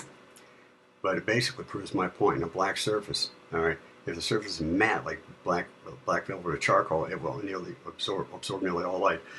So light, like the whitest white light you can get is a bright, sunny, even though it's usually cold, day, bouncing off of pure snow. Try looking at that. You can't. It's damn near blinding. And in a black hole, actually this is the example that my professor in theater gave when we were talking about additive and subtractive colors. So you've got red, blue, and yellow for your primary colors. You mix them, so blue and yellow makes green, and red and blue make purple, etc. But if you look at a stage light, it's not red, blue, and yellow. It's red, blue, and green. So it's additive light versus subtractive light. So you have to mix the lights differently if you're lighting a stage versus mixing colors for paint. Right? So a black hole is the absence of light because gravity is so dense, light can't even escape it. So that's the blackest of black you can get because light makes color. Visible light makes color. The visible light spectrum makes color. And if there's no light, well, then it's going to be black. But if you've ever been golfing or outdoors in a white shirt and the sun's beating down and yeah, okay, it's going to get warm, it's going to get hot. But if you got a black shirt on, it almost feels like it's burning you because the black is absorbing all the colors of the light, which means it's absorbing the light. Which is why if you got a black car in the south, you know, at least it used to be this way. You get south of the Mason-Dixon line, nobody's got black cars because leaving your black car out in the sun, the hot sun, a white car, obviously because it's metal, gets hot enough, but a black car gets unbelievably hot. So that's why this isn't going to work, because you got white bouncing off of white, and then it's got black. Now granted, the window is a reflective surface, but that's still why it's faint. But here's the real kicker. In summary, it is entirely possible to see the reflected flash, but it will be dim, transient effect, most likely seen in close quarters, high contrast settings. Well, this wasn't close quarters. This was outdoors. All right, in high contrast. Now, for those of you old enough to remember, you could actually adjust things on television, on your TV, whether it was color or brightness. Gallagher even had a bit on that. He said, yeah, you watch the news and everything on the news makes people stupid, or you adjust the brightness, you try to turn it up and it doesn't do anything. But if you adjust the contrast, what contrast is how visible the line between lights and darks are. So a high contrast will be a lot of white and a lot of black, whereas a low contrast will be more in the grayer areas. So that's the kicker. So it's high contrast. Well, high contrast settings, well, this isn't a high contrast setting because you got the light beaming down from the sky, you've got the light reflecting off. So essentially you're not going to have white light reflecting off a white surface, and instead of making everything that's white on that surface bounce back onto the black window, which is reflective, but since it's a blackened window, and then bounce off and hit the camera lens, right? You're not going to get that. And of course, I don't know what I did there. But, and like I said before, the camera lenses in sporting events are huge to let the light in, because you need a lot of light in that lens in order to take a shot that you can see everything. Again, why you take a picture with your phone of a cool sunset and you look at it and it's like, well, this is nothing like what my eye sees. So let's go back to this. Now, look at what I've done here. So I actually did the measurement. So here's where I think the shooter was, right? Here's where you can see him on the roof. Here's where Audio-Freq pointed him out. And here's the window. You do the window to him and you basically just draw a line. Draw a line to where it would connect with this line. So I drew this to this, that's at 10 degrees. I measured this to this, lo and behold, it's 10 degrees. Do the line wherever it intersects first and just draw it straight across. Remember what I said, if you hold shift, it snaps so the line is perfectly straight. But it goes exactly where I said that camera, see, they said the camera was right here. But if you look at where the camera is, going right through the M, that's where the person's standing. So I don't know who the hell did this. I don't know who did this, but this is where this person was standing. Even so,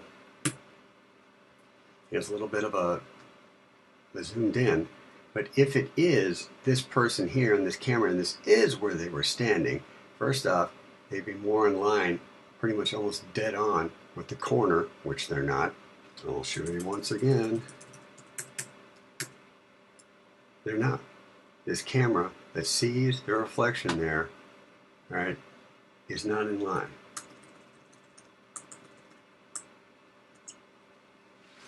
But if it were this camera, okay, well then let's take that angle.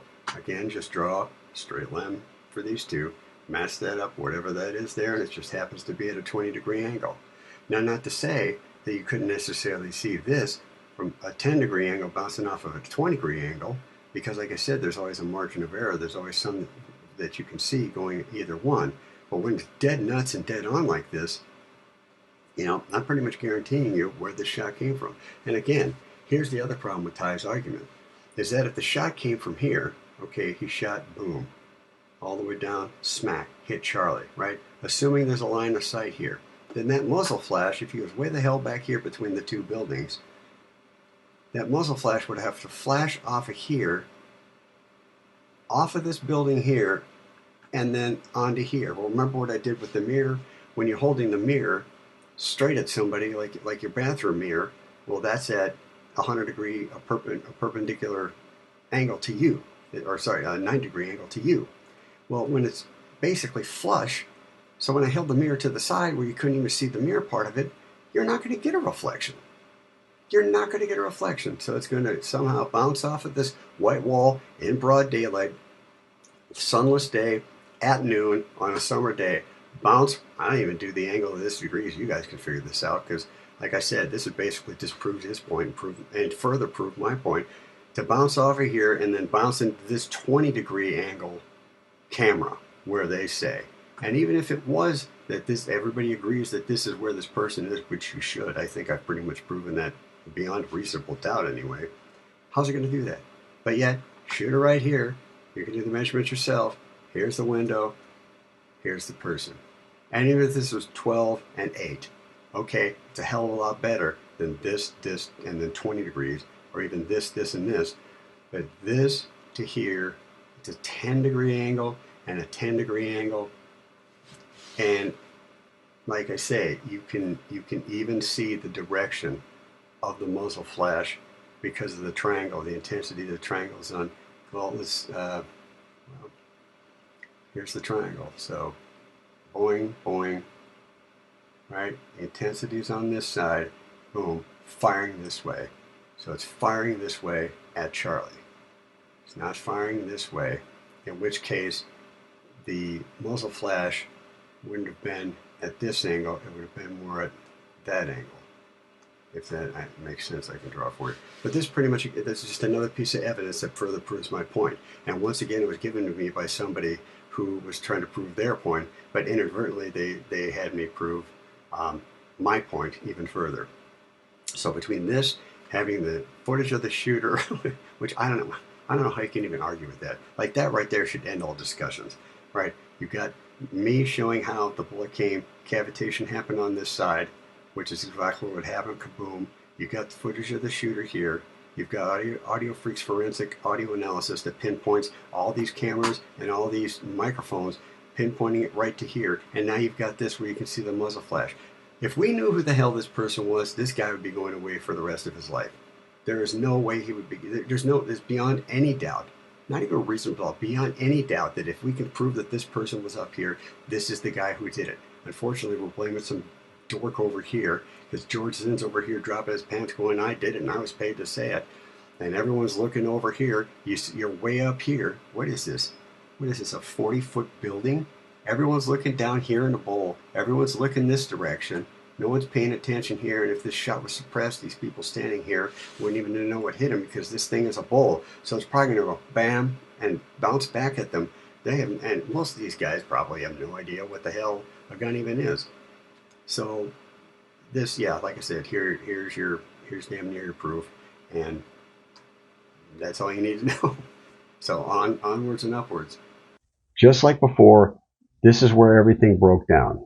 Because of everyone not going back and re-examining the evidence, it's been right there the whole time, but anything new is more exciting than something old. Virginity, a car. They even have new car smell air fresheners because, oh, it's a new car, anything new. If you've got, whatever, a golf club, and it doesn't work as good as your new golf clubs, you'll still, oh, I got to use the new golf clubs. It's just human nature. There's that word again, the phrase, human nature. All right. You use emotion instead of reason. You forge ahead like a snowplow instead of retracing your steps. This is where you start looking for your car keys in ludicrous places like your closet or your refrigerator because you've looked in every other logical location, only to find them in a pair of gym shorts that you used to mow the lawn. But you had to get gas for it first since this is the first time of the year that you had to mow the lawn. It breaks your pattern. It causes your brain to devise the most illogical anti-Vulcan scenarios in your head instead of going back to the beginning. Like Doc Brown, like Candace Owens, and retracing your steps. This all got tanked because a couple of big shot sleuths who gained their massive viewer following at the beginning of this case said there's no line of sight from the location between the two buildings and Charlie. And as far as I know, there's no proof of this. No pictures, just an appeal to authority, just a cult of personality. Hell, they may very well have pulled a trunk, glove box, drunk guy move just so the case could continue so they get more views and keep the money flowing into their coffers. I doubt it, but that's not beyond the realm of possibilities. On the show, Only Murders in the Building, the actor Kumail Nanjiani, the comedian, plays the Christmas all-the-time guy on the show. Turns out he hates Christmas. He only does it because he tried to be a fitness influencer, but no one watched. He did one Christmas thing that went viral, and now his show is everything Christmas. Otherwise, he loses views and, of course, money. Or in the movie Clerks, where this one customer, the guy with the beard, gets all the smokers to boycott the Quick Stop and pelt Dante with cigarettes so the customer, who's a Chuli's gum salesman, can sell more Chuli's gum. This short-sighted, no pun intended, report on Range Day Bro's mostly correct original assessment of the shot's effect, albeit the incorrect trajectory, caused it to be thrown in the trash bin. Yet, we're still entertaining absolute skunk saneness like electrocution and exploding microphones. What was the quote from my splash page of my 4th video? All truth passes through 3 stages. First, it's ridiculed. Second, it's violently opposed. Third, it's accepted as being self-evident. I hope y'all feel stupid. Not you in the choir who know I've been right all along, but you cocksicles who can't use your heads. You and your ilk, who still wouldn't accept proof if it landed on your face and started to wiggle, are the same types of people who kept science from progressing for a millennia. The Earth is flat. Heliocentric? No. It's geocentric. The Earth is the center of the universe. Continental drift, plate tectonics, as mentioned in Internet Inventor, Al Gore's An Inconvenient Inconvenient Truth. He stated that the dumb kid in his class pointed out that South America and Africa look like they fit together like puzzle pieces. Abraham Ortelius postulated the continental drift theory back in 1596, back when Shakespeare was cranking out plays. Yet this was ridiculed relentlessly for centuries, including the 20th century, as presented in Cosmos when Neil deGrasse Tyson redid Carl Sagan's stellar, no pun intended, work on the universe. Yet once the Navy began sonar mapping the ocean floor, lo and behold, what did everyone say? I knew that. I knew that. Because, of course, it was self-evident. Don't you see? The plates move around on the Earth. Of course. Couldn't you see that? Because precious you can't possibly be wrong. I've said it once. I'll say it again. It's a Jedi mantra. Telling the truth is hard. Hearing the truth is harder. Jordan Peterson had a great point when he says, everyone wants to think that they would have been the lone holdout when it came to standing up to the atrocities, keep that word up in your noggin, of the Third Reich. Yet history tells a completely different story. Because if during the damn pandemic, you were the one rolling up your sleeves for a palm gun shot, a pharma pokey, and cursing others for daring to read up on stats and understanding natural immunity, you are the problem. You are the reason that higher-ups keep getting away with such atrocities. But don't worry, sports ball is still on. For those of you old enough to remember, before CDs and digital recording, you had analog recording. You had cassette tapes that could dub. That's copy to all you know-it-all don't even know what the hell Napster is. When you had a cassette tape to dub to another cassette or copy to another cassette, basically you see your friend could buy the album and then you could have a copy of it, and then you'd buy the next album and your friend would have a copy of it, so you wouldn't have to spend, whatever it was, $10 on an album. You could save money. But in the process, because it was magnetic tape and not digital, you would lose some of the fidelity and quality of the original recording. This is called lossy, L-O-S-S-Y. Cassette tapes focused on portability and not sound quality. Car stereos back then were basic as boop, and as was Sony's Walkman headphones, the little orange ones, kind of like precursor to the Apple's white. You just wanted to jam your tunes wherever you happened to be. You didn't care about the sound quality. All you cared about was that the girl in your car might get mooted out on one of her favorite tunes, and if you were lucky, maybe she'd unskinny bop you. Gen Xers are chuckling right now. The point is that light reflection is exactly the same. Every time you bounce light off of something, it 1, diffuses, and 2, gets absorbed by the reflecting material, unless that material is a mirror. Every single thing, the colors that you see, and this when I was in theater, I got a theater scholarship, and I minored in theater for a while and took lighting and set design and all this other stuff. And when you're doing color, there's additive and subtractive, I'll get to that, but basically everything that you see, this basically reflects all light. right? The black monitor behind me absorbs all light, right? But it gets absorbed unless it's a mirror. Even then, you may have some intensity, lose some intensity, but not much. Mirrors and almost 100%. But there's no way a white wall in broad daylight on a cloudless day at high noon in September is going to allow for a white muzzle flash to reflect off of that bright white wall onto a black glossy window surface and then get picked up by a phone camera lens also in broad daylight many yards away. Now again, sports cameras, usually a camera with a big huge lens, and it's usually a white or a grayish white. Alright, the bigger the lens, the more light can come in. The more light you can utilize. Basically, like more substrate, the bigger you can have the bomb. Alright, it's not going to happen bouncing off a white wall. But any forensics experts in light diffraction and diffusion, if you want to challenge me on that, challenge accepted. But no one will. And whenever it does, they can't because they're wrong. Right? But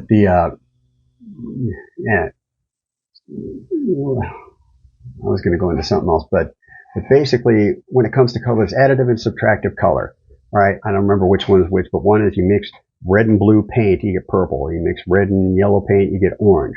But when it's lights in the theater, it's not red, blue, and yellow. It's red, blue, and green. So you have to do lighting differently when you're lighting something versus mixing the colors. So, but everything is either bouncing off or absorbing something. So that is absorbing every color but green. This is absorbing every color but orange. It's reflecting the orange. That's how colors work. And that's why also if it's a hot sunny day outside and you're wearing a white shirt, it'll beat down and you kind of get hot on your shoulders. But if you're wearing a black shirt, that really, really absorbs because it's absorbing all of the visible light frequencies. That's also why a polar bear's skin is black. Because in the Arctic, you want to take as much heat as you can, so having the black skin helps absorb the heat. Same principle. So a white wall, you're not going to see a reflection, whereas a black wall, you're pretty much going to see, it's either going to absorb it, or you're going to see a little bit more of it versus white, because it just washes it out. Right? Alright, ergo, the only plausible reason that the camera in question caught that muzzle flash reflected in the window is because it was a mirrored angle to the shot itself. I could literally win Tyler an exoneration with this evidence. But let's keep talking about exploiting microphones and Eric or Kirk getting a little drunk like every other 20-something who wants to hide their past from the public and their kids when they're 37. Oh, and sports ball. Can't stop talking about sports ball. Let's keep focusing on that, shall we? Christ is king. Christ is king indeed. Side note, for those of all you trad wives and beta cuckolds whose only argument against anything for Erica is, stop picking on her. She's a grieving widow. It's been 9 months. Like I said, conception to birth. You could have had a baby from this amount of time. All right. Dollars to donuts. You're the same type of woman to say, I just haven't lost my baby fat yet. I haven't lost my baby weight yet. I haven't lost my baby weight. Your kid's 7, you fucking badass. Prayer isn't a substitute for a treadmill. Just saying. Let's clear up a couple things. For those of you suffering from rectocranial inversion, I'm going to change my point of view on a segment of this case because new evidence has been brought to light. You see, that's how the scientific method is supposed to operate. You change your hypothesis as new information arises. You're not supposed to dig in your heels when new evidence legitimately challenges your pre-installed beliefs that you've never taken the time to question. Liberals. Excuse me. Frog in my throat. Gonorrhea. That piece of evidence would be the caliber of the bullet used to kill Charlie Kirk. In my first video I released way back on November 4th, 2025, I said their claim will be, well, we don't exactly know what type of caliber it is because it's damaged. Breast, alright, there's no ballistics they can tie you to, and because of the actual bullet bouncing around, it gets destroyed.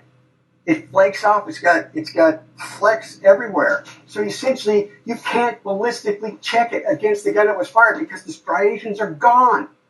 It's almost a perfect weapon, which, when they said it wasn't a 30-06 because there was fragments in there, I said, here's another thing. You know what? You know what's going to happen? They're going to say, well, we didn't exactly know what caliber it is because it was damaged. And actually, I'll believe them if they say that because, well, isn't that convenient? Because now they can't match it to a gun, but they don't need to match it to a gun because it's not a 30-06, which is what they had of Tyler Robinson, which this is also why they didn't show you the shot before they showed you running, because he probably didn't take a shot. You'll notice I also said there it would be rather convenient. How convenient. Just like the opening scene in The Shawshank Redemption, where Andy Dufresne is on trial for the murder of his wife and her lover, hence why he's in prison, and the prosecutor's talking about not being able to find the gun for bullet comparison being rather convenient, when in reality, it's the truth. The police dragged that river for 3 days and nary a gun was found. So there could be no comparison made between your gun and the bullets taken from the blood-stained corpses of the victims. And that, also, is very convenient, isn't it, Mr. Dufresne? Since I am innocent of this crime, sir, I find it decidedly inconvenient that the gun was never found. Well, Your Honor, that is rather inconvenient that the caliber matches the bullet, but it can't conclusively be attributed to Tyler Robinson's pappy's shooting iron, as Lionel likes to say. My grandpappy actually called it that. He actually called him that. Shooting iron. The prosecution was even bitching to the judge, I said last week, but this is a few weeks ago, because the defense said the ATF's report on how the bullet didn't conclusively match was exculpatory. That's because it is! It was a .30 caliber class, but it was not proof that the bullet came from the gun. If you're the prosecution and you have a piece of evidence that's supposed to convict the accused and it can't directly tie the accused to the crime, it is exculpatory by definition. Look that term up if you don't know what it means. The burden of proof is on you, Mr. Prosecutor. It doesn't mean it can't assist in the conviction, but it isn't proof. Ergo, it's exculpatory, you whining maggot. Well, guess what? Of course it can't match, because Charlie was shot from the roof of the tourist building to his right, not from the Losi Center where Tyler supposedly was with his .30-06. Which brings me to my next point about how this plan unfolded exactly like it was supposed to. If only they'd pulled a patsy pony from the herd that had a 300 Blackout instead of just a .30-06, which anyone who knows guns knows that it would have blown his head clean off. The ATF report said it was a .30 caliber class. Say for the sake of argument that that's true. It would make sense that the caliber used would match the caliber of the magically found gun on the property owned by BlackRock that the police sent. Dog somehow missed until the FBI got there. Granted, in a cover-up, nothing can be ruled out as being falsified, but I first thought it was likely the work of a 5.56 NATO or a .223 bullet. NATO, of course, being military round, and .223 was the precursor to that. The standard bullet designs in ballistics, velocity, energy, drop, etc., were consistent with what was observed on video and what I personally tested. Tests which you could see in my prior videos.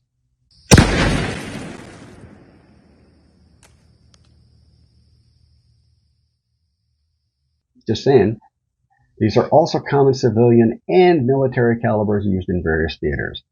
As a matter of fact, I remember watching like a Tactical to Practical or whatever years ago before the internet, really, and they talked about going from the .223 to a 5.56. They had a silhouette, 6-foot silhouette, 3/8-inch deal, and they shot it with a .223. It went ding, and it didn't fall over, but they shot it with the 5.6 NATO, doom, and the thing fell over. So that's why they switched, because there was a little more punch for the same size. And of course, you can, just like a 357, you can have a 38 in the 357, but you can't have a 357 in the 38 and firing from a 38. You can fire a 223 out of a 5.56, but not a 5.56 out of a 223. All Kleenex are tissue, not all tissue is Kleenex. However, all right, with all these calibers, after seeing the Candace video on Victor Marks, it made me reevaluate my original hypothesis. The only .30 caliber, and I did some research on this, so the only .30, and nobody's ever mentioned this that I know of, the only .30 caliber cartridge in common use that would cause the damage that Charlie sustained that wouldn't blow his head clean off would be a 300 Blackout. The 300 Blackout .30 caliber 300 is a relatively newer round released in 2011. I'm a member of the NRA, and with my membership, I get monthly hunting magazines. In the magazine are ads, many ads. I got some here. All right, many of those ads are for newly introduced cartridge calibers that I have never heard of before, and I'm a big game hunter. All right, here's one. I'm cleaning my bird's cage, so I use the old magazine stuff from my bird's cage. The 22 Creedmoor. So it's a 22 caliber, like the little plinky ones you use for squirrels and whatnot. We beefed this one up. What's its advantage? I don't know. It makes things go boom. Federal 7mm backcountry. The Federal 7mm backcountry is a 21st century centerfire cartridge designed for big game hunting that includes trendy, heavy for caliber, look that up if you don't know what it is, bullets from a 20-inch barrel with as much authority as any similar 7mm Magnum cartridge that uses a 26-inch barrel. That's basically this cartridge here will allow you to have the same punch and the same accuracy, don't know about distance, but the same punch and accuracy as a 7mm cartridge with a 26-inch barrel versus a 20. Now, when you're in the field, you don't think it's going to matter, but 11 pounds versus 15 pounds, hiking up mountains and walking all the way hell across flat Montana fields, that makes a difference over the long run. But that's the thing, is that because of what I'll describe here, they're trying to come out with all these new cartridges for very, very specific purposes. Like before, you had shoes. You had whatever shoes, and if you wanted to play basketball, you played basketball in the same shoes you went to work in. Then they started doing, you got running shoes, you got tennis shoes, you got basketball shoes, you got all different kinds of shoes. Same thing with guns. Now they're doing all that. Right? From my observations, the explosion, no pun intended, of these various new caliber cartridges that are coming out nowadays stems from Hornady's 2007 release of the 6.5 Creedmoor cartridge. Anyone who knows guns or hunts knows exactly what I'm talking about. It went from unknown, like nobody knew it, to everyone making popular gun models chambered in the 6.5 Creedmoor platform. And I mean everyone. You look up any model gun, old, or any one thing past pretty much 2009, 2010, they're going to have a 6.5 Creedmoor. And by all accounts, for most standard applications, the 6.5 Creedmoor really is the superior all-around cartridge. But because of its astronomical success, just like You're the Man Now, Dog, and human nature regarding this case, ammo manufacturers saw Hornady's coffers swell while theirs remained stagnant. Now everyone and their grandmother's homunculus is cranking out new cartridges to try and strike gold, the same gold that Hornady did with the 6.5 Creedmoor. The problem? You can only have so many guns for so many things. It's like trying to recapture the AMC Pacer release or the release of the iPod. Once everyone who wanted one has one, everyone who wanted one has one. But looking deeper into the 300 Blackout as the only viable option if the ATS reports are indeed correct, then the ballistics would have to be similar to a 5.56 NATO or a 223 in order to cause the damage seen in Charlie. They are. Add to that the video clip that I'm about to show you, and it dawned on me as somebody who's had experience with folding tactical platform firearms that a compact tactical platform would be exactly what would be needed to pull off this sort of mission of a shot coming from a roof, especially the tourist building roof. You don't need a lot of power. You don't need a lot of distance. You're going to be shooting fairly short range. So, the perfect caliber. As I was going over the ballistics of a 300 Blackout using Hornady's ballistics charts, I discovered that every single bullet, no question, every single, and there's 8 I think, every bullet that Hornady makes for the 300 Blackout is for a 16-inch barrel. So I just happen to have Pac-Man. You know why women are such bad judges of distance? They've been told their entire life that this is 8 inches. But, so, this is 12 inches. A 16-inch barrel, so you got 4. So you're looking at about this. That's it. That's how long the barrel is on a 16-inch barrel. A 30-06 won't fit down a person's pant leg and allow them to walk with any sort of unnoticeable gait, but a gun with a 16-inch barrel would certainly wouldn't be noticed because it could fit in a backpack. I'm going to interject a story here. I'm 4th cousins with John Mellencamp. That's real. That's for real. Yeah, I'm actually 4th cousins with John Mellencamp. And coincidentally, a few weeks ago, I met Tom Arnold. He was doing a comedy show locally, and I told him where my family was from in Iowa, and he said, well, my family's from the same town. So wouldn't that be some shih tzu if being related to John Mellencamp on my mom's side and then also being related to Tom Arnold on my dad's side? Anyway, I met John Mellencamp 5 days before my 21st birthday. After months of trying to find out where he lived, because this is 97. No internet. I tried to find out where he lived so I could approach him on a duet that I wrote to record with him. I wrote my first album in 1997. Right? I wasn't getting through the front door of the record company. No kidding. So I knocked on his front door. I was 20 years old, it was full of piss and vinegar, and I just finished my first album after experimenting with a fun guy named Mr. Simon. Yeah, wrote an album in 6 months after that. So, not suggesting you try that, but just like with a firework. But before that happened, because my birthday is at the end of the summer. But before that, I went to Summerfest in Milwaukee, which used to be, at the time, it probably still is close, the largest music festival in the world. And he was doing a tour, and I went there to see him. Now, in case I managed to talk my way into it, I brought the papers showing how we were related. And perhaps, maybe it'd be more accommodating to a guy with drive and a long-lost relative than just some Joe Schmo off the street. But instead of the backpack, I brought the papers in my dad's work suitcase. It was a light brown, tannish suitcase, a briefcase, right? My backpack was busted, and even though I was wearing shorts and a tank top, I used it because it beat carrying papers around all day, and it was technically professional looking. But I can't tell you how many people from the bus there, the bus back, and in between said, "What, you got a bomb in there?" Because it did. It was like, I'm carrying a briefcase. It looked absolutely conspicuous, but people noticed, and people said, I'm talking like 10 to 12 people, like a dozen people said, "Oh, you got a bomb in there?" Because I'm at a summer festival. Everyone's wearing tank tops and shirts and flip-flops, and I got a freaking briefcase. People, it's pointed out. Your eye is locked to that. Like, what's this dude carrying a briefcase for? Anyway, so to think that Tyler Robinson is going to walk on campus with a limp and a bulge, not the good kind, with no one noticing or saying anything is pretty ludicrous. If you're going to do this for real, you're going to use a backpack to hide the gun, or some other method that's similar to a backpack. All right, now, add to that, there's a company that's called FoldAR that just happens to make a folding tactical platform gun in a 300 Blackout with that option, with, of course, the standard 16-inch barrel that folds and includes threading for a suppressor, all of which can easily fit into a backpack. And now you have the means, MMO, means mode of opportunity, you have the means part of this operation complete, the firearm component at least. And here's how fast one can deploy this weapon.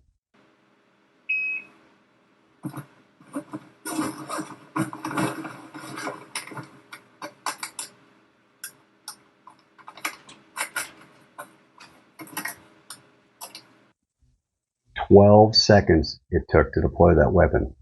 That's it. And if you notice, it took them longer to unzip the backpack than it did to take everything out. And if you watch the world record holders of the guys that take out the single action pistols, so basically a single action pistol, you got to cock the hammer back, and then when you pull the trigger, you can't pull the trigger and have it cocked back, and that's a double action. That's why it's called double. Usually single action, double action. But that's why you go like that. So you can see the guys in the cowboy movies go, because they're cocking it, boom, cocking it, boom, cocking it, boom. If you watch the guys, the world record guys for the fastest draw, they sit with it like this, and you watch the light go on, and then they go, and basically it's just gunpowder and it pops the balloon. But, so your aim has to be somewhat true. But if you watch it slow-mo, it takes longer for their brain to register that the light is on and that it's a go for the shot than it is for them to take out their gun. So, but again, it took 12 seconds mainly because he had to unzip the backpack. If he just basically had the backpack open, he could probably knock 3 or 4 seconds off of there.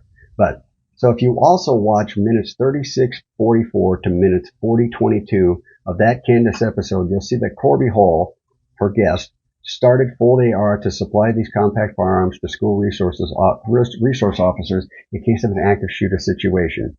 Usually that would be a large volume purchase, like an entire school system. However, per what Candace said on that episode, in 2024, a Texas deputy contacted FoldAR to buy a single gun, serial number 02735. That gun apparently, convenient, got stolen out of the deputy's vehicle at a gas station. And where it was parked, the gas station cameras just miraculously didn't pick up anybody coming or going. How convenient. Then about a year later, at 9:30 a.m. Central Standard Time on September 10th, 2025, the day of the biggest bangus, mere hours before the biggest bangus, the ATF emailed Corby at FoldAR doing a trace of that gun with that serial number as to where it got sent. And you got 24 hours to reply, which you did. The ATF, however, never made contact with them again, nor did they contact the Texas deputy who purchased and then subsequently lost said gun. So they contacted me. I sold it to this guy. They didn't contact that guy. But the law enforcement, I believe it was the deputy, said, well, let me look up the serial number in his system. It's not even reported as missing. If you watch Judge Joe Brown's interviews where he discusses the gun that killed MLK, you'll find a similar story. Judge Joe Brown, the celebrity judge, oversaw the 1997 case where James Earl Ray, supposed assassin of MLK, tried to secure a new trial. The original FoldAR that the deputy purchased was a .556 NATO caliber, but apparently a year after its purchase and subsequent theft, a couple of months before the biggest bangus, that same deputy bought two, not one, but two upper receivers with the same color and coating as the one he supposedly no longer had. In what caliber? 300 Blackout. Now, I'm not saying that this is the gun that produced the biggest bangus that day at UVU, but logic would dictate that if the evidence leads us down this path, that this could very well be the key to lead us to the who factor in the investigation. I've already figured out the how, but the possibility is yet another puzzle piece, like South America and Africa, just happens to fit so exquisitely into my theory, just like all the other pieces of evidence that I've tried to bring you. But this gun folds. This gun is a 16-inch barrel. This gun has a suppressor. And you can tell by my third video that it sounds like a suppressed shot to me. A supersonic, not a subsonic, suppressed shot. You got the gun folding 16, the suppressor, and you either screw it on. Now, they do, I don't know for this, but as far as I know, they do make quick disconnect, just like for your garden hose or for your pneumatic air hose. If you work at a shop or a garage, where they have to air up your tires, they reattach. You can have that same quick connect on a suppressor. So, take it, unfold it, 6 seconds maybe, you take it down, you hit a lever, throw it in the backpack, off. I'm telling you, that makes a lot more sense to me than an exploding frickin' microphone. Alright, like I said, everything fits just like all the other pieces of evidence that I've brought to you. Oh, it's already been brought. Granted, if that is the case, that this winds up being the connective firearm who did the biggest bangus, Corby Hall will not only be a hero for creating something that helps us protect our greatest asset, our children, but he will also have possibly helped decipher the next enigma in this case, the who and then the why. There's one more thing I wish to reiterate. One video I really wish I could find is the slow motion version of Charlie being shot from the front, where it shows the left side of his neck bubble up before it tears and before the blood gushes out. I think that this particular video was recorded at 60 frames per second, where you could slow it down and see in a bit better detail of what really happened. I'm convinced that if the public were to see this video that I saw back at the beginning of this case, which helped me understand what happened to him, that more people would grasp the truth. As it stands, the best I've got is to try and use examples and analogies to help you comprehend it. Thankfully, there's Valhalla BFT to the rescue. In this clip that you'll see, a 5.56 NATO, you'll see a 5.56 NATO round tumble, as in, instead of going straight, it starts tumbling inside the ballistics gel. Might as well. As in, it's literally tumbling like a field goal kicker, kicking the ball like that versus a quarterback's nice tight spiral. All right. Just like the clips I've used in prior videos from Peak Prosperity's ballistics gel, you can see both the massive cavitation of the gel and the gel collapsing back in on itself. This is where my previous videos talked about the pistol shrimp. And also what happens inside Charlie's chest and subsequently his neck, because all that energy has to go somewhere. All that impact energy, terminal velocity impact energy, has to go somewhere. Well, your chest is basically a hollow cavity with your air in your lungs surrounded by your rib cage. Below that, your guts.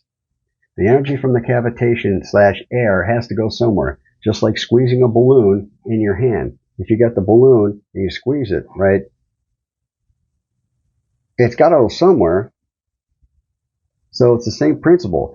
Cavitation from the terminal velocity, terminal impact creates the air out of nowhere, creates the cavitation. Right? Just like Chris Martenson of Peak Prosperity, Chris Martenson, PhD, Peak Prosperity, said the weakest part of the human body is the neck. All your guts are packed in there pretty well. There isn't a lot of empty space in your peritoneum. Your rib cage is excessively strong. So all that cavitation pressure is going to exit the neck, opposite the bullet's origin, following the bullet's trajectory. The bulge gets too large for the skin to remain intact, and just like a balloon, it tears. Right? It pops, causing the skin to tear, leaving a hole in the neck. However, you'll notice that the blood doesn't exit right away because the cavitation damage is not yet concluded. In my prior videos, I explained how when the ballistics gel collapses back in on itself, you'll see a flashlight upon the slap back contact, right? Kind of like a firecracker. Say cracker again. Like a firecracker going off, you'll see a flash, but the flash is caused by this instead of this. Only this camera actually picks up this flash, unlike every camera honed in on Charlie that day. The light is heat caused by the gel slamming back into itself with astonishing force. That force is the initiator of what I want you to pay attention to. If I take two cannonballs and fire them out of cannons at each other, directly at each other, the amount of force generated upon impact is intense. But the force of each cannonball's forward momentum would simply be transferred. It just doesn't stop. That energy gets transferred to the air, but you can't see it because it's air. Right? The gel, being a viscous solid, gives us the ability to see the energy generated from the slapback force from the gel causing the collapsing back in on itself. You can see the wave of energy flow through. So smack. You can flow through. It's kind of a shimmering, glittering effect. And you can see the energy continue past that point of contact. Watch.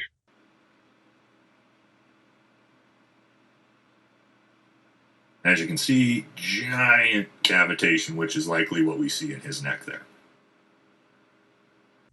That slapback energy is what causes Charlie's internal tissue that's already been damaged by the initial cavitation from the bullet, to squirt out of the hole in his neck that also was created during the initial cavitation. So you got, boom, the cavitation burst like this, and as the slapback happens inside, boom, boom, basically almost at the same time, the neck deflates, and then the cavitation snaps back into itself, causing the blood to squirt out. Right? That's why the blood squirt happens a split second after the chest bubble movement, and that's why the blood is dark in color and chunky looking, because there is damaged tissue mixed in with his blood. That is why the blood is dark. That is why there's no arterial spray, and that was why there was so little to no blood on his security team, because he died instantly from the shot, which is the decorticate posturing. I mentioned this phenomenon numerous times in prior videos, but this glittery shimmer is a much better illustration of what happened to Charlie internally and why the wound expressed the way it did. Watch that slapback glitter effect one more time.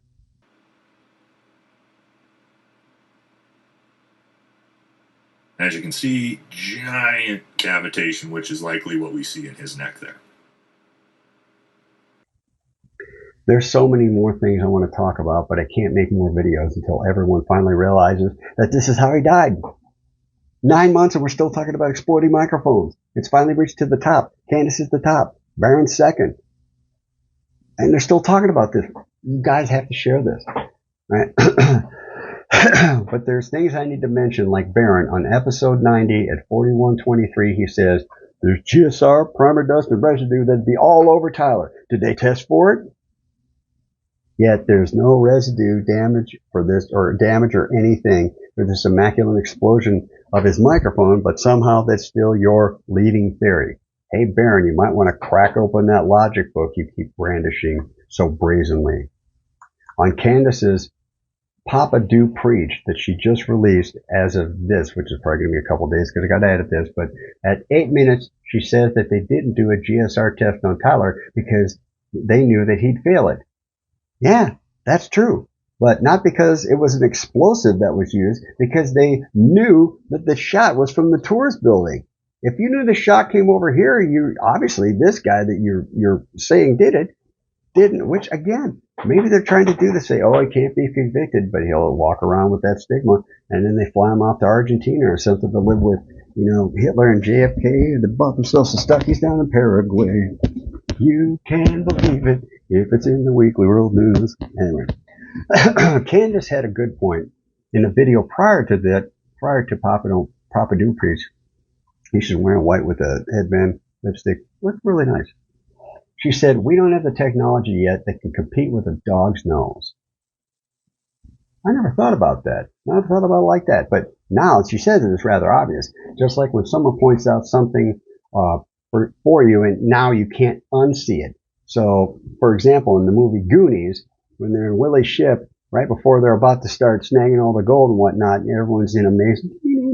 And you see Martha Plimpton, who plays Steph, kind of wide-eyed, and then you see Andy holding up that big diamond kind of triangular looking necklace. And then it cuts to the scene where Mikey's on the left, Data's on the right, and Steph is in the middle.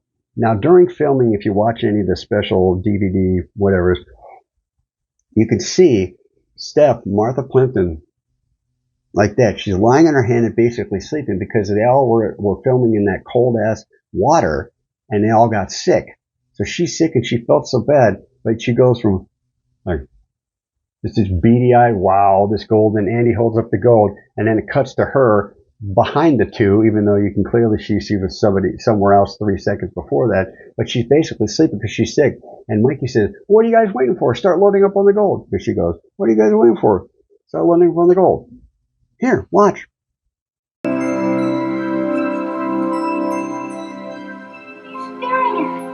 Let's go, load up. Anything you can put in a pie.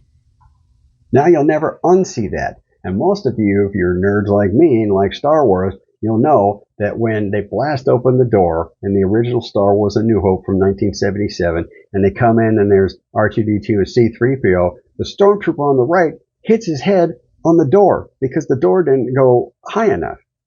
Watch. Take over. You can't unsee that. And they didn't even cut out the sound. They kept it, clunk. You can hear it clearly, and they kept it in there. They all thought it was so funny. But once you see something like that, it cannot be unseen. Once a secret is known, it cannot be unknown. Yet, we're still dealing with this theory.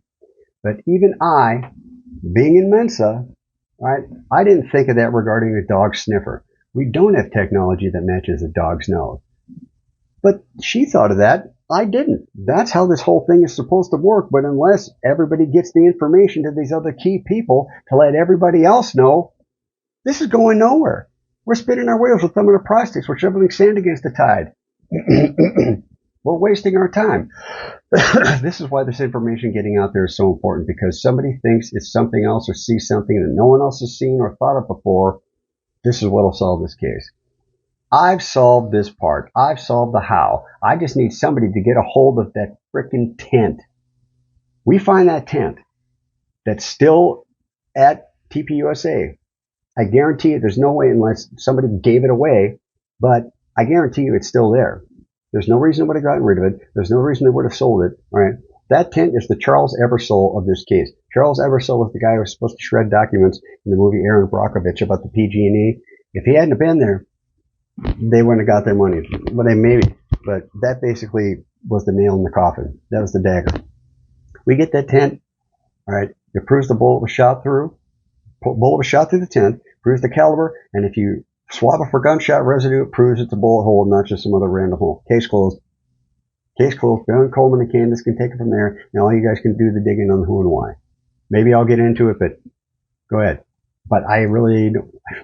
I want to make videos every day and start talking about stuff they talk about every day, but I can't. I can do these big long things that, yeah, here we are, 9 months pretty much to the day that Charlie was shot, and not the top dog, Candace Owens. And now the top dog, Candace Owens, is regurgitating this tripe. The masses got to be laughing their asses off right now. Then watching this theory unfold is like watching your opponent fall into your chest trap. Checkmate. Oh my God. Like coincidental timing, the movie Independence Day. You sit there and you wait for your opponent to move that bishop, just like a poker game. You try not to forecast your tell, right? And you're forecasting that you're about to bend them over hard, unlubed, and wrapped in sandpaper, and you just basically want to jump out of your seat. And they're laughing at us every single time. One, and now it went to Baron Coleman, and now it's at Candace. They're laughing. They're laughing. Oh my God! It's like all this evidence is disappearing, and they're stuck on this. Tyler's going to walk free, and we're going to get away with this scot-free because they're just going to give up. They're laughing at us because nobody has shared this. But I want to send $5 so he can say Christ is King indeed. Everybody wants to be part of something. I get it. You want to be part of this movement that saves Charlie Kirk. Well, what the hell good is it if you're not going to save Charlie Kirk? Or if you're not going to get justice for Charlie Kirk, what good is it? What good is having the best painting if no one ever sees it? I just had an analogy in my head, but they're so sloppy at pulling off the cover up part, and they're still in the clear, scot-free. They're laughing at us. I want so badly to do daily or at least weekly videos, but I'm so busy and it takes so much time to gather and organize all this information, and it's tough producing this content that no one watches only to see other people glom onto garbage theories. You know? It's like, I won't use that analogy. So, let's mention Niscee. Let's mention her video. From the rear, footage from behind Charlie being cropped. She said that the security team was in opposite positions from all the prior events, and she showed video of such. Prior to that, the team was mainly to Charlie's left. At UVU, they were at Charlie's right. Dan Flood had his arms down instead of folded, and he was covering his mouth when he was talking into a mic like an NFL head coach on the sidelines, which he never did before. She hypothesized that they switched positions so that the security team could see the Losi building in front of Charlie. Your left, front, right, front. Why would you need? That makes no sense. But you know, if anything, they weren't at Charlie's right to see the Losi center shooter in front of them, but they could see that original position from the left. What they couldn't see with the tent in the way to Charlie's right is to see the tourist building where that shooter was. Right church, wrong pew, but good catch, Niscee. Girl, you something else? God gave you a gifted grape behind that pretty face. But that was the reason, if anything, that they moved to this way so they could see the shooter from here. They're not going to use the see from the front when they can clearly see from the front, even if, say, a tree was in the way. All right. The prosecution is willing to move on without addressing the DNA. Why would they do that? Supposedly, there are 5 DNA profiles collected from the 30-06, one of them being Tyler's. Obviously, it's his gun. Who are the others? Tyler's dad, his grams, perhaps the profile of a Fed, person who planted it there. Not that the defense seems to care all that much about actual evidence, because they don't seem to be knowing or wanting any of this. I don't know. Once this gets to the right people, I'm going to present everything I've got and write up everything I've got and give it to them. And if they don't want it, then we'll pretty much know they're on the take. Also, why wouldn't the FBI and the ATF let the defense see the pedagogy and how they conduct their analysis? They'd get some good PR. That is what the FBI school, does to teach other law enforcement agencies, forensics teams, right? They're the top dog. They're the pinnacle of forensic lab work, as shown in the forensic files case. Why would they not want to make it public to show how great they are at this? They had no problem babbling about their pedagogy on forensic files more than 2 decades ago, yet not for this. Seems that they may be hiding something. Why didn't Elizabeth, the Ukraine Lois Lane, not ask Tyler's grandfather about the gun?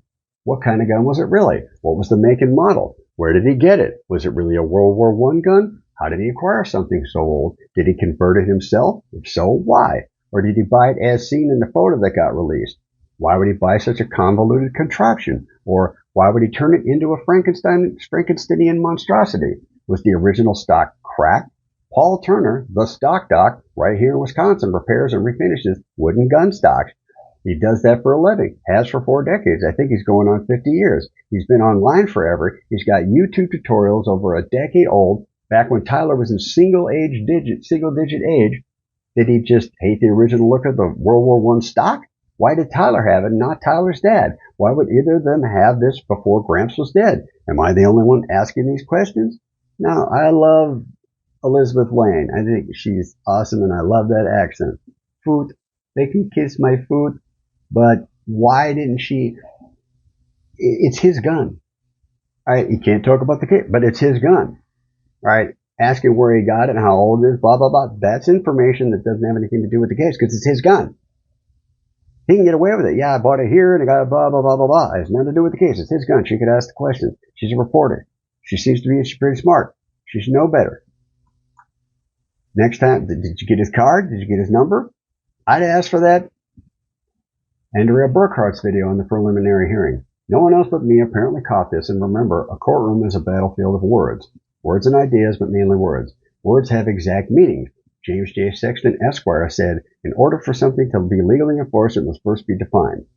At hour 2, minute 6:45, the prosecution says to the judge that they had video of the shooting itself from people in the crowd. They're the DNA reports. There's photos of the rifle found, photos of the rounds in the rifle, surveillance video of the defendant on the scene, video of the shooting itself from people in the crowd. Those type of medical examiner's report, doorbell camera video of the defendant approaching in his car. Why do they have that video and no one else online anywhere has video of the shooter from the crowd? No one apparently caught that. Was he just talking about the shot captured on numerous cameras, or was he talking about the shooter? Because remember, and this is again, you can't find this information, this is the memory banks, all those Fed sloppers early on said, well, they have the video of him taking the shot. They just haven't released it yet. Okay? As far as I know, they supposedly do have that. That's what the report was, that they did have that. I don't know, it was Dan Bongino or somebody. Somebody said, yeah, we've got actual footage of him taking the shot. Why hasn't it been released? If memory serves, they said they had it, but if that truly was the case, why didn't they release the video when they released the security camera footage from across the street of Geronimo Robinson jumping off the roof? UVU had all those cameras, but that was the only camera and angle they released. Where's this video they supposedly have? According to Brady, the prosecution has to hand over every bit of evidence, yet they're not, which is doing nothing but unnecessarily prolonging this trial. Where's that video? I stated in my first video, and in this one, that the guy at the Losi Center roof didn't take a shot. But that's why I'm me. And you're you. And I think Barron is spot on when he stated that the FBI tip line that they set up early on was really to see what information was out there in case they had to go silence someone or commandeer some evidence. Please, can I commandeer this vehicle? No. Back to the gun. Boom. See what I did there? Get it? Get it? See what I did there? At 3 hours, 53 minutes, 28 seconds, Andrea Burkhart says the gun would have been hard to trace and that the gun was a family heirloom. Point of contention, my dear Andrea. And I love the silver streaks in the hair. Don't dye it, please. I like that look. But heirloom? To be an heirloom, generally grandpa and dad both have to die. Why did the non-hunting gay grandson with no kids, and likely none in the future, get the heirloom gun? Sure, he's the oldest, but if he's a pole smoker, no judgment, just a statement of reality, then he's likely not going to have any blood heirs to pass it down to, assuming, of course, that this sloppy jalopy firearm indeed is an heirloom. And I have an old single-shot, bolt-action, spring-loaded .22 rifle that I got from my grandpa when he died. I didn't get it until he died, at the age of 92. And the only reason it went to me and not my dad was because it was my maternal grandfather and because my dad didn't hunt. At UW Parkside, University of Wisconsin Parkside, there's a new auditorium called the Rita, named after Rita Talent Pickett. Now, when I graduated in 2000, she had donated all this money. I don't know if it was half, it was all, but she had gotten a bunch of money inherited from her uncle, I think. And she was older, had no kids, so she loved the arts, so she decided she was going to put all this money into this new auditorium where orchestra and concerts and all, theater, everything could be done. So they took the old ComArts Theater and made it into this new building called the Rita Talent Pickett. Little old lady, I mean your typical little old lady, like 5'2", you know, you can tell the hair probably had curlers in it from the night before, big old glasses, you know, like the old lady, you can barely see her head above the steering wheel. Little lady, nice as can be. So there was I was in the choir, so we sang at both of the ceremonies, and she gave the same speech. Like one was for the big muckety mucks and one was for the public, right? So she goes and she said, well, I'm really proud that I got to, you know, donate this money and I hope to see a bunch more, you know, performances in here. But when I was a young girl, I found out that they named buildings after people who were deceased. And I thought to myself, am I missing something? Do I look that bad? Do I look so old? Look, I so old to young eyes like Yoda. And of course, everyone laughed. But she said that. She opened her speech twice with that and went on about blah, blah, blah. But even she knew that buildings are named after people who are deceased. And this was a rare exception because she'd given so much money to it and she was still able to see the performance. She said, well, you give the money, we'll name it after you. But most of the time, they'll name a building after, you know, in UW Milwaukee, there's the Gordon B. Lubar School of Business. So they name it after people, the faculty, somebody who, you know, Watson or Crick who discovered DNA. They'll usually name buildings after that or somebody donates money. But again, a lot of times it's because they're deceased. Even she knew that about buildings, yet here he is, the grandson. Grandpa's not dead, Dad's not dead, but the grandson is the one getting this, even though he doesn't hunt. Anyway, how did the Robinsons recognize their gun from a stock photo? Right? If that was the gun, why is there a synthetic stock on an old gun? I said in my first video, it'd be like putting a spoiler between the fins of a 57 Chevy. Stupid. Yet this Frankenstein, part synthetic, part century-old gun was an heirloom? Heirlooms, by definition, there it is again, are either valuable or sentimental. This is neither. Again, why didn't the Ukraine Lois Lane ask Grandpa about his rifle? If that picture wasn't that gun, then how did Swiss Family Robinson know which gun was theirs in question? Now, how did the Robinsons, out of all people on planet Earth, see the picture of the actual gun that the public had not yet seen? No one, to my knowledge, has ever explained that. Now, between then and now when I wrote this, apparently that picture actually is the gun, and they were putting it into an evidence box. But we'll get to that in a second. Back to Miss Burkhart. Hard to trace? My actual first video that I never released talked about how Germans keep immaculate records. Dr. Mueller, the aforementioned music history professor, mentioned how Germans were the Texas of Europe. Everything is bigger. There's always national competitiveness back then.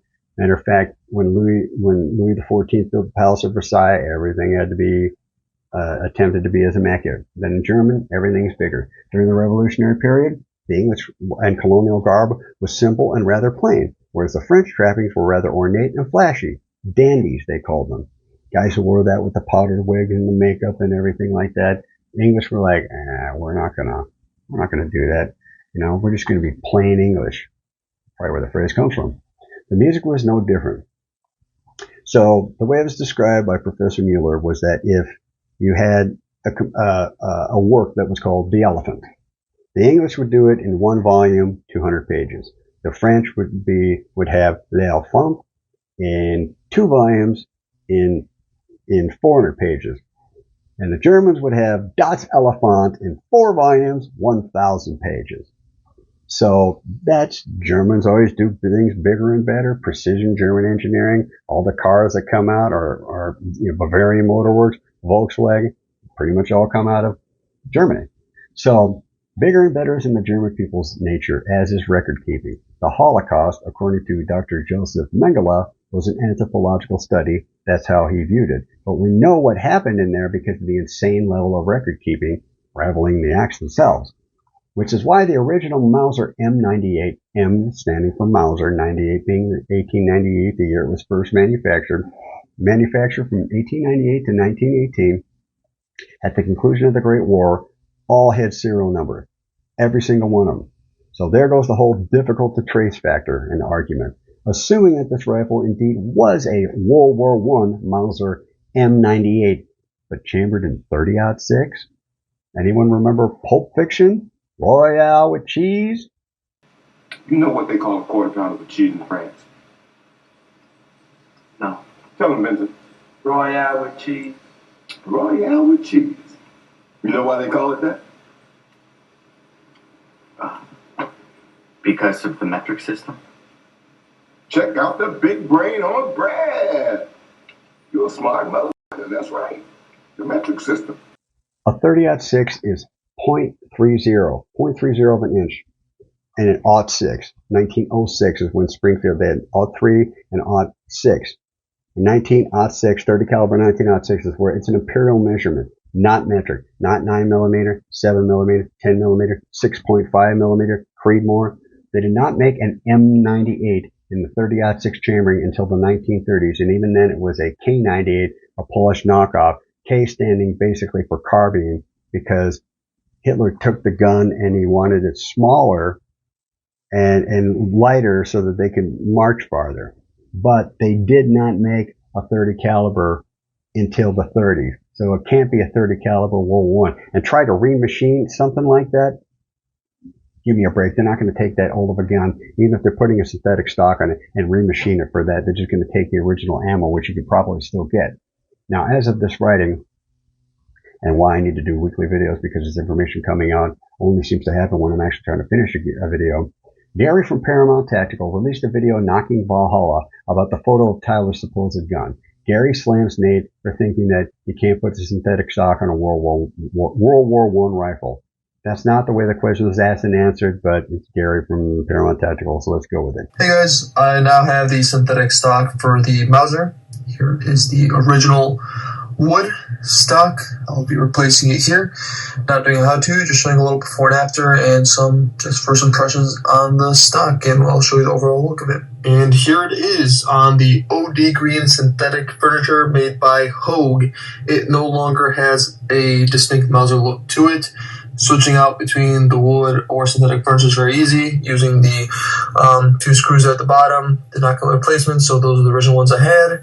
Now, you can put any other stock on any other rifle barrel if that stock is made for that barrel. Sure, you can put a Chevy engine in a Ford, but there's more to it than just the engine. The Chevy 350 is 1 CID inch, cubic inch displacement inch away from a 351 Ford, which is divided by 8 cylinders as 1/8 of a cubic inch per cylinder. That's about 40 teardrops. 40 teardrops different per cylinder of displacement. Minuscule discrepancy. However, there's the engine torque, motor mounts, motor mount placement where everything attaches to the frame, the transmission mounts where it attaches to the frame, the wheelbase, how long it is from front wheel to rear wheel, the actual size, the actual gear ratio. So there's more things involved than just the engine size. Not to mention that even regarding the Ford 351, there's 2 different types. Technically 3, but we'll get to that. I had no idea about this until someone came into the store I worked in auto parts for a while. Auto parts sales and asked for 351 engine parts. But the Ford 351 had the Windsor and the Cleveland, 351W and 351C, respectively. The Windsor was made in Windsor, Ontario, across the water from Detroit. That was the standard engine. The Cleveland, made, guess where, was the performance package. There was also modified a 351M, but that was a kit where you could take the Cleveland engine and give it the pistons a longer stroke, thus improving performance. Point is, yeah, you can make all sorts of firearms modifications, but it's highly specialized and specific. You can't just walk in the Ass Pro shop and pull a stock off a hanger and go, whoop, that'll fit my gun.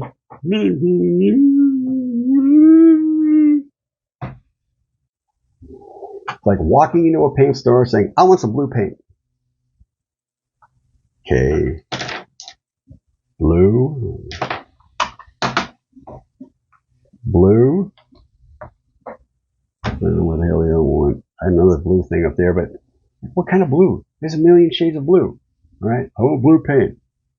You know, and that, or another, you know, people say, I see people walk up to the bartender, I want a shot. Blinked my eyes there. I actually wanted to give him this because people come up to him and say it so many times. They say, oh, okay, well, and they usually get something like, you sent that mixer? Oh, God, no. Well, that's what you want? Oh, I wanted a shot of Jameson. Well, you didn't say. You said I wanted a shot. I said, you need to keep one of these. And somebody said, you just go like this and you go to the next guy and you make him wait for the next, for being so stupid, you know, but sports bull. All right. So let's look at Tyler's gun, shall we? Others have pointed this out, but the bolt wouldn't be able to operate because of the scope placement. It wouldn't have clearance to cycle the bolt. It would hit the scope. I would demonstrate this for you with my bolt action guns, but like guns are like vaginas to moderators, and they're so scared to death of seeing one that I'm not going to risk being banned over it. Most bolt lift angles is called, right? You got the barrel and you got the bolt, right? Most bolt angles are at 90 degrees. So it goes, ejects this and brings the new one up. Some manufacturers have bolt actions whose angles are at 70 and 75 degrees, but Browning X-Bolt and some Tikka bolt actions are at 60 degrees. In fact, one of the reasons I bought my X-Bolt is because the bolt lift angle is only 60 degrees. Right? Instead of going like this, 90 degrees, right, it's at 60 degrees. So I can put a larger scope on there if I wanted to, because the lens is the bigger the lens, just like with substrate, you know, with the explosion, and more light, the bigger the lens, the more light you can get in there and the farther you can see. So it's a 60 degrees, enabling me for put a bigger scope on, right? I'm not getting any sponsorship from Browning, although I certainly wouldn't object because I absolutely love my X-Bolt. But anyone out there looking for a big game rifle should check out the X-Bolt. All right, now you've got the scope rings. All right, instead of having 2 that you put onto the gun, it's got 4. Hence the X. It's an X pattern. I mean, that alone, the stability that you get on your scope rings, I don't know. I mean, that alone should make anyone at least take a look. The stability is unmatched, the safety features, the shooting, it's just, man, it's wonderful. Why other gun manufacturers haven't done the feature of the X-Bolts, making them standard, kind of like cup holders in a car? You used to have to buy external cup holders. And they finally said, hey, somebody said, you know, we should put a cup holder here for when you want to have a soda or coffee. You went to McDonald's for the drive-thru, you get your burgers and your fries, and your soda was like wedged in between you and the console. Anyway, so, you know, it's literally the equivalent of cup holders, right? But every bolt action to have the X-Bolt's features, they're phenomenal. Even with an inferior long-range scope, the first shot I ever took with it was 350 yards, brown and down. Great piece of equipment, decent price. Anyway, yeah, Tyler couldn't cycle the bolt. Strike one. So now let's look at the safety. I'm sure it's the same military-style flag safety setup in an old Mauser, but look at the barrel. Here's a picture from the video that Gary released of someone putting a synthetic Hogue stock on their, that's H-O-G-U-E, it's a brand, Hogue stock on their World War I Mauser M98. Now, I've never used any of Hogue's long gun products, but their revolver and pistol products are also top-notch. Then there's the color factor. Blued steel versus stainless steel. Stainless steel was invented in 1913, before World War I began, but it wasn't until the 1930s that they began making gun barrels out of stainless steel. Even then, blue steel reigned for decades until fairly recently. I'll concede that that issue can fairly reasonably be explained away with wear and tear, because blue steel, if it gets worn out, it does have a tendency to turn more of that silver color, but I'm still saying strike two. And if you don't like that assessment, then let's just tack on the fact that they didn't make a World War I Mauser, an M98 chambered in 30-06 until the 1930s. There, strike two. Now, ladies, you'll likely be better at this one, although Pride Month is now. But, ladies, do you notice a bulge there? Yeah, you do, you dirty little slattern. Well, here it is circled, and here it is with the line draw where the bulge tapers down. Here it is close up. Here it is with the line. Surprisingly, it's actually easier to see when the video is moving versus a still frame shot, but it's clearly there. You can rewind it and check it.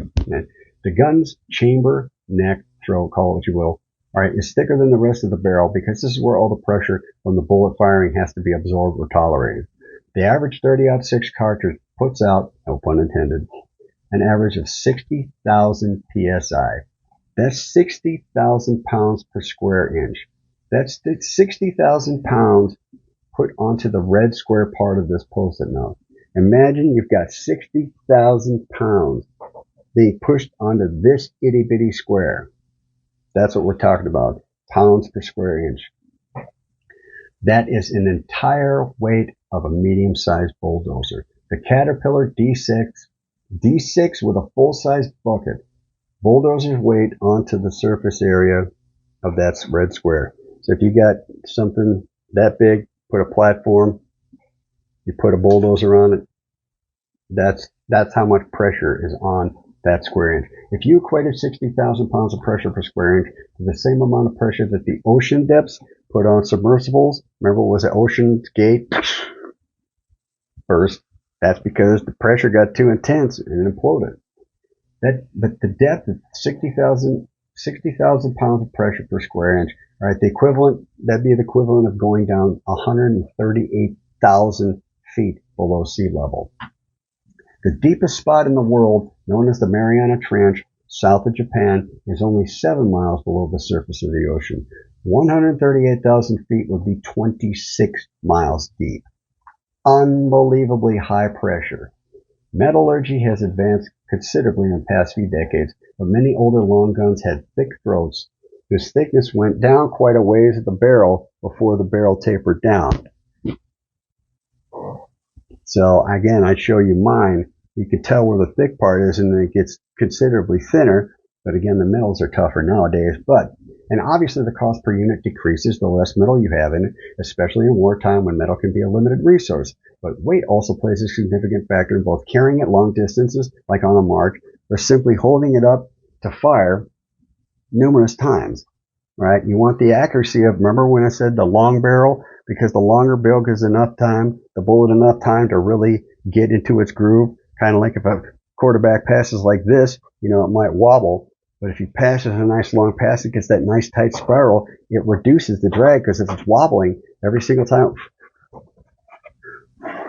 there's less drag on the straight than there is a wobble. Same principle. And the rifling throws the bullet into a false equilibrium. So it's advanced. Okay, the cost per unit decreases. Where the hell was I?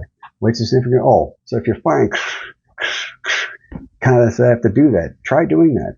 Similar to the dude from Mandalay Bay, right? Supposedly, blah, blah, blah, blah, blah, blah, blah. It's like, yeah, try doing that. Just take your spray bottle, take a Windex, and count to 30, and spray 30 times. Yeah, good luck. So, but when you're in the theater, field of war, the lighter something is, the better, but obviously you want to have it be tough and have it be, so this is the give and take, like I was talking about before with the lighting in the camera. I think that was on a previous video. But you want the accuracy of a long barrel, but the heavier the gun is, the quicker and more fatigued the soldier becomes, and then aim and accuracy begin to suffer. But the main point here is that the bulge on the known World War I Mauser M98 in the picture from Gary's video is conspicuously absent from the other official picture of Tyler Robinson's gun. Nobody else noticed this? Correct me if I'm wrong. It's not blued. It's not bulged. So, sorry to say, but the gun Tyler Robinson supposedly used is not a World War I era Mauser M98. Strike 3. You're out of here. Again, where did Tyler's grandpa get this gun? Lois, Miss Lane, I'm counting on you to acquire this information, Niscee.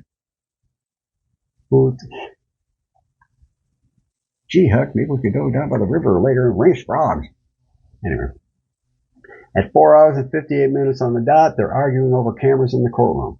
Barron talked about the case of Dr. Sam Shepard in 1954, which has a legitimate lesson to it. However, modern trials now have a live, worldwide feed, not day-old information from articles and newspapers. The jury is already in the courtroom seeing everything live How are cameras piping out what the jury sees live more detrimental to the defense than multiple news outlets, biased clip notes version of information?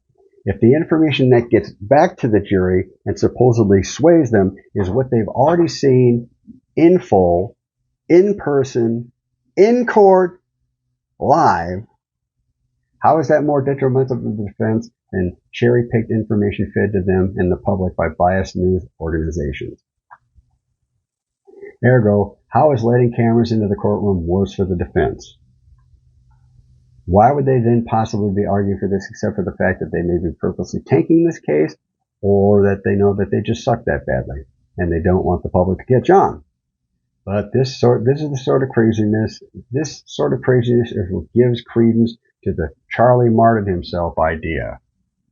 Now, I've got some opinions on that.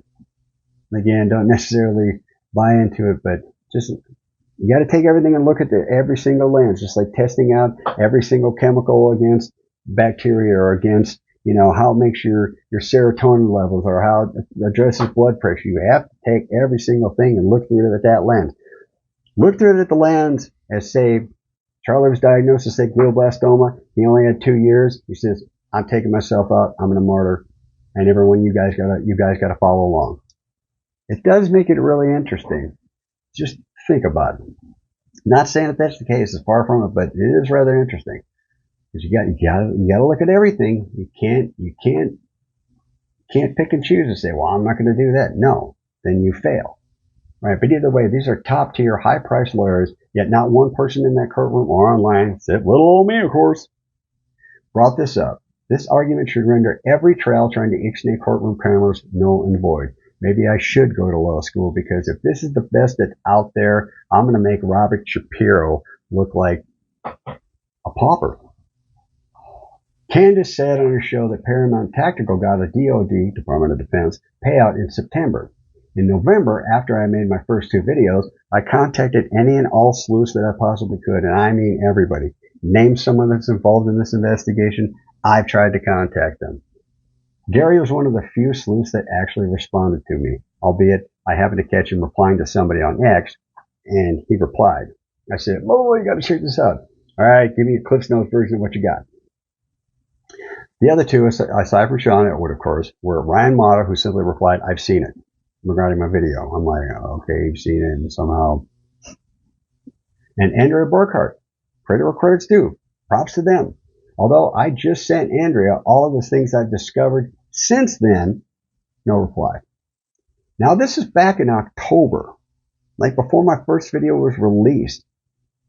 Right?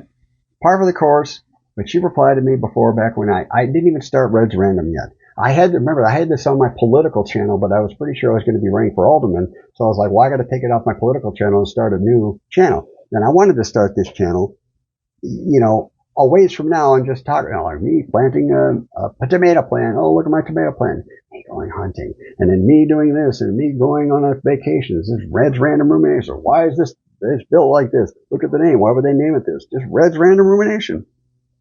But that's how this channel got started, because just like the other rodeos I've been on, people weren't seeing what was blatantly in front of them. Anyway, I hadn't even started Red's Random Rumination, and she watched my stuff and replied. But now I've got all this other evidence. I don't get it. I really don't get it. It's like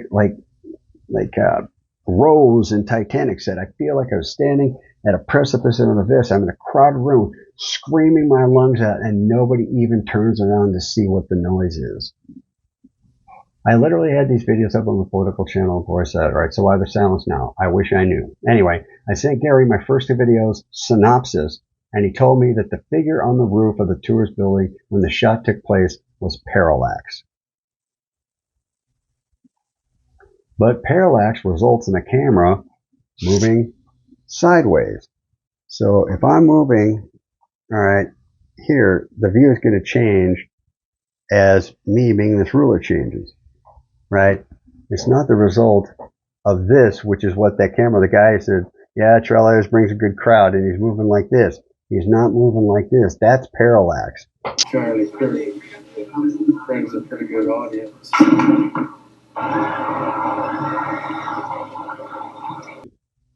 It's not, so it's this versus oscillating fan. Alright? Pong, oscillating fan. This isn't parallax. How does a Green Beret not know this? Parallax is well illustrated in the classic NES game Mike Tyson's Punch-Out.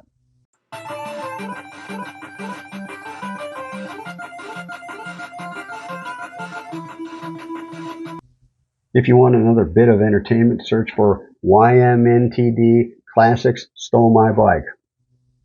I'd show you, but I'd rather not get kicked off the internet. Anyway, here's what Gary replied to me. Again, even though I disagree with almost everything this man has said over the past 8 months, he, unlike all you other dick knuckles who can't answer your messages, replied, "Credit where credit is due. I always give credit where credit is due. Props to Gary on that. But after rereading this with what Candace said about him having been paid by the DOD, months after the fact and having found so much more evidence since then, logic would dictate that his replies would certainly seem like the replies of someone paid to say and do anything to prevent a curious set of eyes from looking in the right direction." I hope the cop doesn't look in the trunk, dude. Are you starting to understand my thought process now? Starting to sink in yet?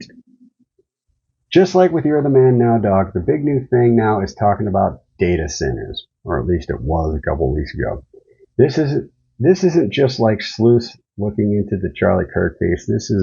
Everybody's talking about this. In fact, it's been all the other channels talking about data center. Farron Coleman just happened to pick up on it.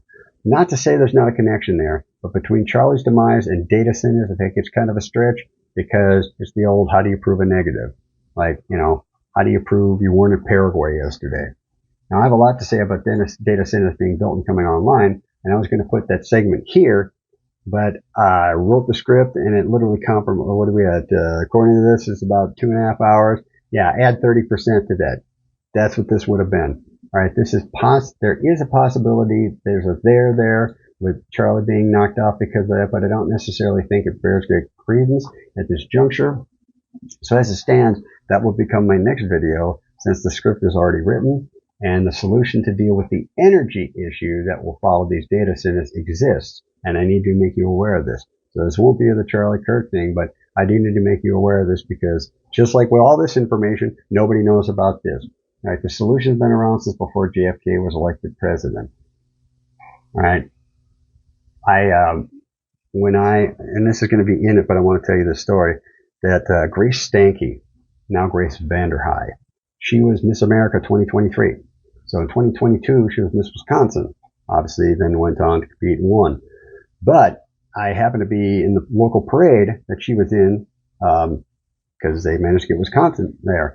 I said, "Oh, what's your name?" "Well, okay, well, I'm studying UW. "Okay, what are you studying?" "I'm studying nuclear engineering."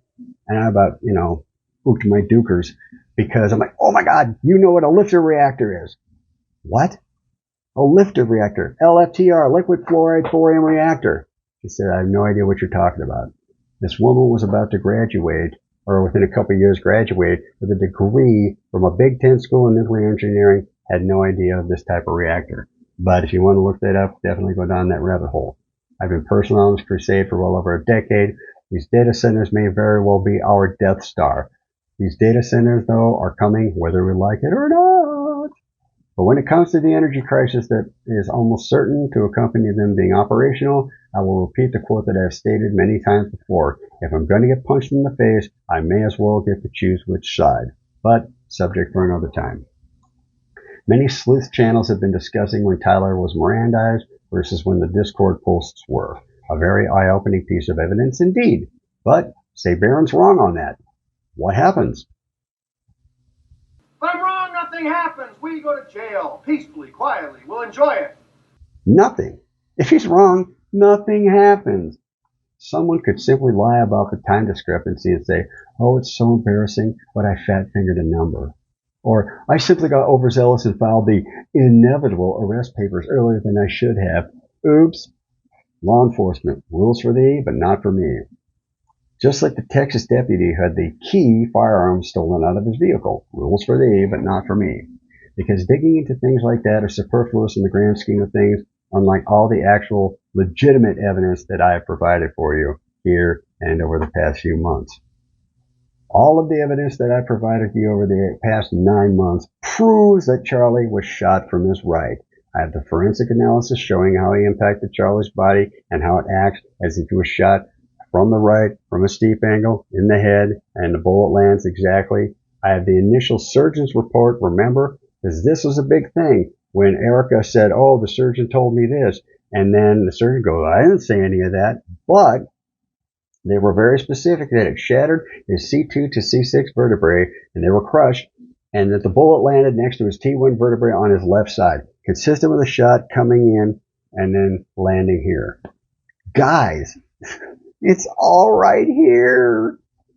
I have footage of the shooter on said roof taking the shot. I have atmospheric refraction manifesting the silhouette consistent with a rifle shot disturbing the air in front of the shooter, making that individual visible between the shooter and the camera lens. I had the reflection of the muzzle flash in the window being reflected at a mathematically consistent and corresponding angle between the shot itself and the camera lens, the shot and the camera lens, not to mention the falling fleck from when the bullet went through the tent.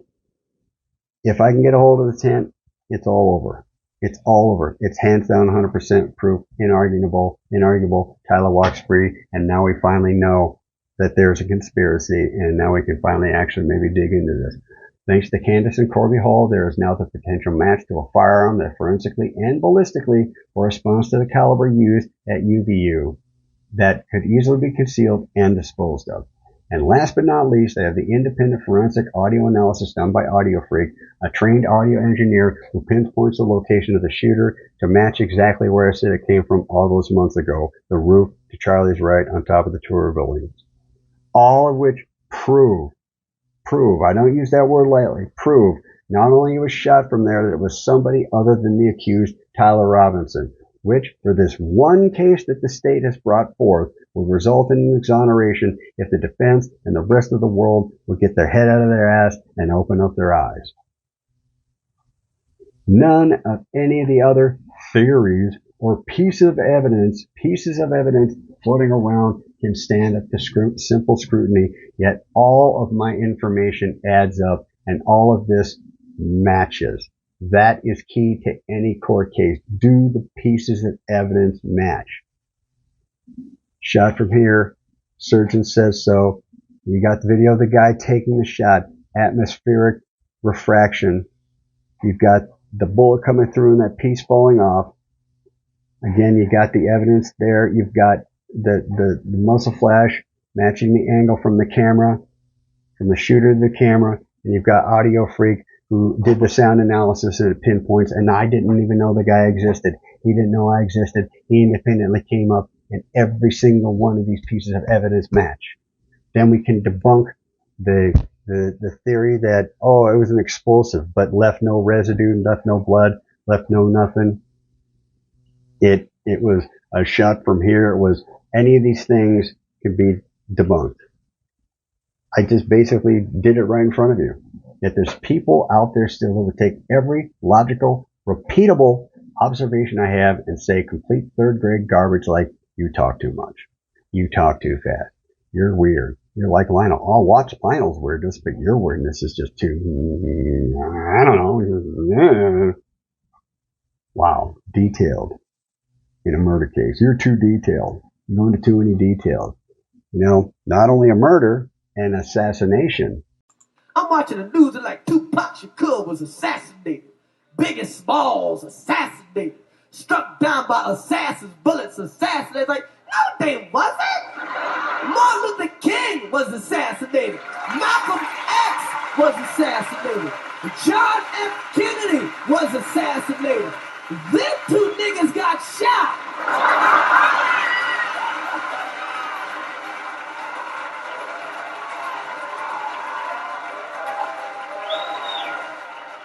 I love Tupac, I love Biggie, but school will be open on their birthday.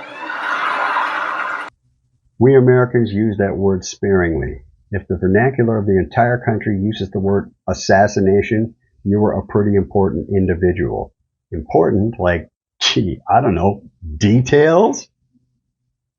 Go to court, especially divorce court or a custody hearing where your attorney forgets a few details, and you tell me how that works out for you.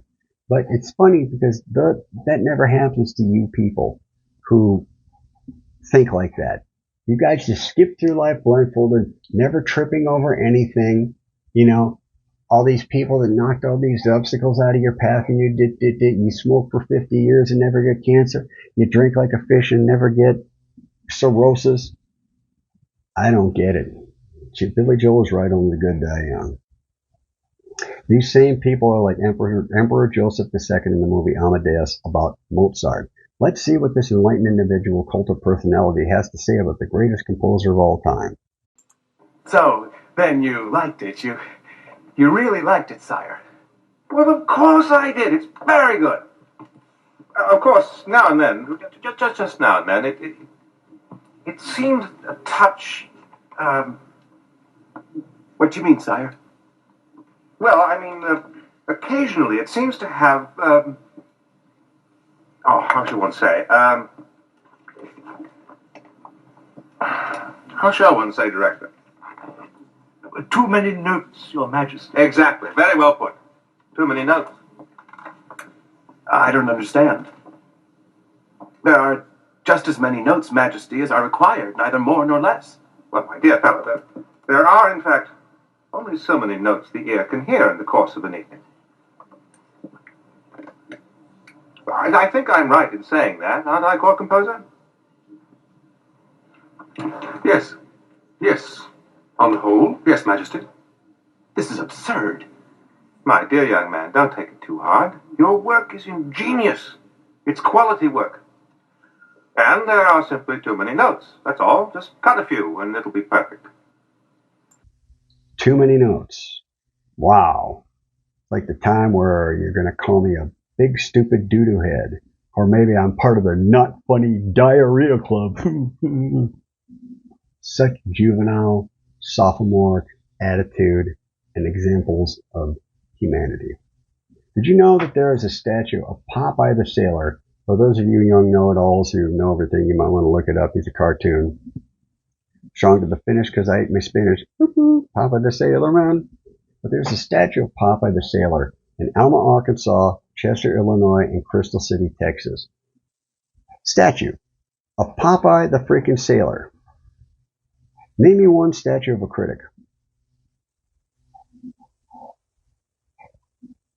I am so sick of dealing with Captain Flabby Anus and the abominable Rain Man criticizing me, the man in the arena, from the warm glow of the monitor in their mom's basement. One of Baron Coleman's favorite presidents is Teddy Roosevelt, so saith he. Go read Teddy Roosevelt's speech titled The Man in the Arena, then either put up or shut up. I'm sick of being Cassandra from Greek mythology, destined to know the truth, but destined to have no one believe me. Unfortunately, belief is not as big a problem as exposure is. Only you can change that. Only you can make that happen. And if you don't like how I present things, which, I'm sorry, I think this is at least mildly amusing and informative. It's not necessarily boring. And I'm not dancing around in cartwheels and everything. I'm not some hot chick with big knockers saying it. Maybe that's what I need. I just need to go AI and get some hot chick with big knockers. Like the guys, talking about how to save on electricity, and there's some AI Amish guy talking. Why are the Amish guy telling me to save on electricity? Yeah, Planned Parenthood. I don't know what else to do. Nothing that transpires from this moment on matters if no one sees what really happened to Charlie. No information about Erica Kirk, or Brian Harpole, or Mikey McCoy, or Blake Knapp, or Andrew Colvett, or Mitch Snow, or Larry Franzbay, or Otto Buscher, or any one of these rump rangers is going to matter if we're still debating the how, even though everything you need to know about what happened is contained in 8 simple rules. No, 8 non-monetized videos that you can watch free of charge with no ads. I haven't monetized a single one of these things. And matter of fact, if I get to where 1,000 subscribers and I can monetize, I'm not monetizing these videos because I need this information to get out there. But name me one other channel where you can get such a deal. Hey, you got all this information that actually happened, and I don't even have to sit through ads. I swear, a Baron is like every 4 or 5 minutes. He's a in Cabela's ad. Can't you get like bikini ads or something? Target me with that. I used to say all the time when I get like beer ads, I'm like, I'd say to my phone, I don't drink anymore. I haven't drank in 19. Holy cow, it's coming up here in a week. Wow, a week from today. I haven't drank in 19 years. You don't need to hit me with beer ads. And then they finally stopped it. Rather beer ads than the crap that keep popping up. Anyway, so if the defense or even the prosecution can't blatantly see or can't see what's blatantly obvious with or without the supposed top tier experts in the field being able to show the world what happened, then all is lost. All of them lost. Lost. Yeah, y'all got Baron to 300,000 subscribers, and you may have Gary from Paramount talk about when Tyler was Mirandized, or not, or talk about Erica Kirk having demon eyes, or not. If those are your top men, then enjoy knowing nothing of substance and listening to blather about people with demon eyes or ridiculously flashy WWE wardrobes like it's Cribs or TMZ. I went and got the ARC. It's right here for you. It's right here. Utilize it. Use it. It's free. No ads. All the evidence is right there. You guys need to share this. Get this information out there. I've done all I can. Like addiction. You can't slay someone's dragon for them. All you can help them do is sharpen the sword. Every bit of information you need to exonerate Tyler Robinson and solve Charlie Kirk's murder is right there in that video. Right there in all these videos. You want it? Well, there it sits. The rest? It's up to you.